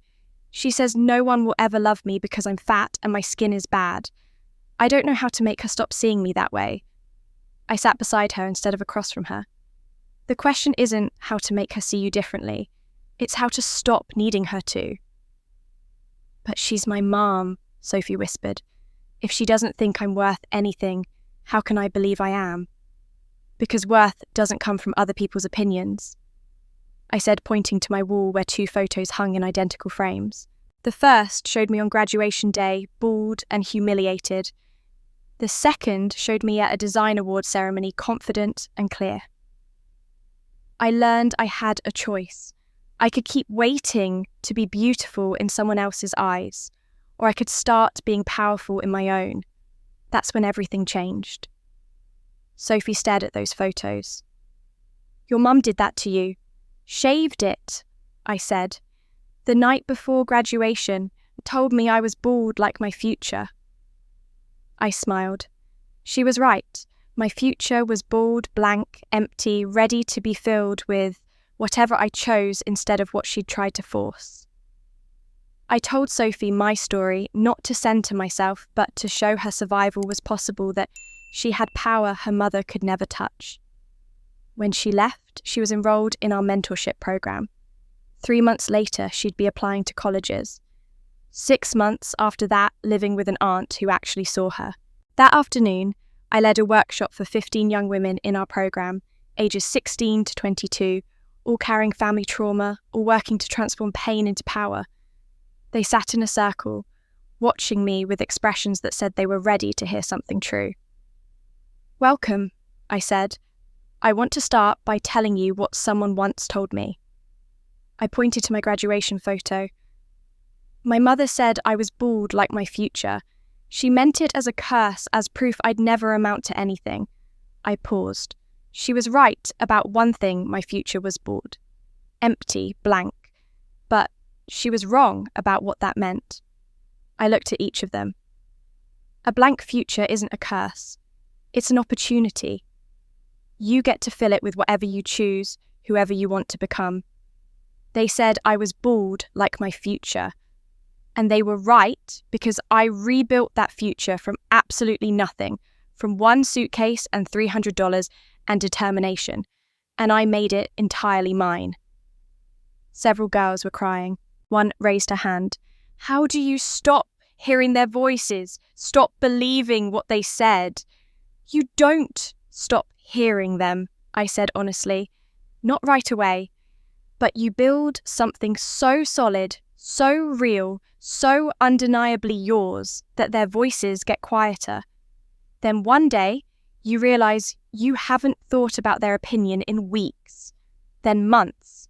Then you're standing somewhere important, doing something meaningful, and you understand you've outgrown their judgment completely. I touched the frame around my graduation photo. Your scars aren't your shame. Sometimes they become your crown. And that crown, no one can ever take it away. Not your parents, not your bullies, not anyone who tried to convince you that you were less than you are.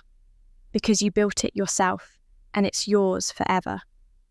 The workshop continued, but that moment stayed with me, those faces looking at me with hope, with recognition, with beginning belief that maybe they could survive and thrive too. Later that night, I stood alone in my office looking at those two photos. 18 and 33. Broken and whole. Lost and found. Both versions were real, both important, both part of the story. I'd walked into that graduation with nothing but pain and desperate hope to survive. I'd walked out of that courtroom with justice vindication and the beginning of real peace. But the real transformation hadn't happened in either moment. It had happened in all the days between, in every choice to keep going, every decision to build instead of break, every moment I chose to believe I was worth more than what they'd told me. I thought about my mother finally at rest, about my father who'd found courage too late, about Jake rebuilding his life honestly, about Emma 3 years old forever, whose death had created ripples I'd spent 33 years learning to swim through, and about my grandmother who'd seen everything and given me the sword I needed. The truth was simple and profound. I'd been told my future was bald, empty, worthless. And in breaking free from that lie, in building something beautiful from nothing, I discovered that the blankest canvas creates the most magnificent art. I walked into that graduation with nothing. I walked out of that courtroom with everything. The difference, I finally knew my worth, and it had nothing to do with them. I stood there that night looking at those two photographs on my wall, and I realised something profound. The girl in the first photo, bald, humiliated 18 years old, she didn't know she'd survive. She couldn't imagine standing where I stand now. But she had something I'd almost forgotten to honour. She had courage she didn't even know she possessed. Every day she woke up and chose to keep breathing, even when breathing hurt. That courage saved her life. That courage built mine. If you're listening to this right now, and you recognise pieces of yourself in my story, I want you to know something important. You're not alone. Family trauma, psychological abuse, being made to feel invisible or worthless by the people who are supposed to love you, these aren't rare experiences. They're devastatingly common. And if you're in the middle of it right now, if you're still living in that house or still carrying those voices in your head telling you you're not enough, please hear me when I say this. It's not your fault. You didn't cause their dysfunction. You didn't earn their cruelty. And you don't have to fix them or save them or make them see you differently. Your only job is to save yourself. I know that sounds impossible when you're in it. I know it feels like leaving means you're giving up, like setting boundaries means you're the bad person, like protecting yourself is somehow selfish or cruel. But loving yourself isn't betrayal. Choosing your own well-being over someone else's comfort isn't wrong. It's survival. And you deserve to survive. More than that, you deserve to thrive. Healing isn't linear, and it doesn't happen overnight. Some days you'll feel strong and clear and proud of how far you've come. Other days, you'll wake up and the old wounds will ache like they're brand new, and you'll wonder if you've made any progress at all. Both of those experiences are normal. Both are part of the journey. Be patient with yourself. Healing happens in layers, and sometimes you have to revisit the same pain multiple times before you can finally set it down for good. There are so many ways people are finding healing today. Some find it in therapy, sitting across from someone trained to help untangle the knots our families tied in us. If you can access therapy, I highly recommend it. It changed my life in ways I can't fully describe. But I also know therapy isn't accessible to everyone, whether because of cost or availability, or the fear of being that vulnerable with a stranger. And that's okay. There are other paths too. Some people find healing in support groups either in person or online, where they can share their stories with others who understand without having to explain or justify. There's something powerful about being in a room, physical or virtual, with people who've lived through similar pain. You realise you're not crazy, you're not overreacting, and you're not alone. Communities exist everywhere now on social media, in forums, in local organisations, specifically for adult children of difficult parents, for people healing from family trauma, for survivors of psychological abuse. Others find healing through creative expression, writing in journals, making art music, anything that lets you externalise the pain instead of keeping it locked inside. I found some of my deepest healing in design work, in creating beautiful spaces that felt nothing like the home I'd grown up in proving to myself that I could build something good from nothing. Movement helps to yoga walking, dancing any way of reconnecting with your body after trauma has disconnected you from it. And for some people, spirituality or meditation or simply spending time in nature provides the peace and perspective that makes healing possible. There's no single right way to heal. The right way is whatever works for you, whatever helps you feel a little more whole, a little more yourself. What matters most is that you start, even if it's small, even if it's just deciding today that you're worth fighting for, that your pain matters, that you deserve better than what you've been given. That decision, that tiny, terrifying, brave decision, is where everything begins. I want to leave you with this. The people who hurt you don't get to write the ending of your story. They had their chapter, yes. They did their damage, yes. But the rest of the story, that's yours to write. And you get to decide whether it's a story of survival or a story of thriving, whether it ends in bitterness or in peace, whether you stay trapped in their version of who you are or become the person you were always meant to be. If this story meant something to you, if it helped you feel less alone or gave you hope that change is possible, I'd be grateful if you'd subscribe to this channel. There are more stories here, stories of resilience, of survival, of ordinary people finding extraordinary strength. And sometimes knowing that someone else made it through can give us the courage to believe we might make it through too. Share this with someone who needs to hear it. Leave a comment telling me what resonated with you, or what you're working through, or what you need to hear next. Your future isn't bald, it's yours, and that makes all the difference.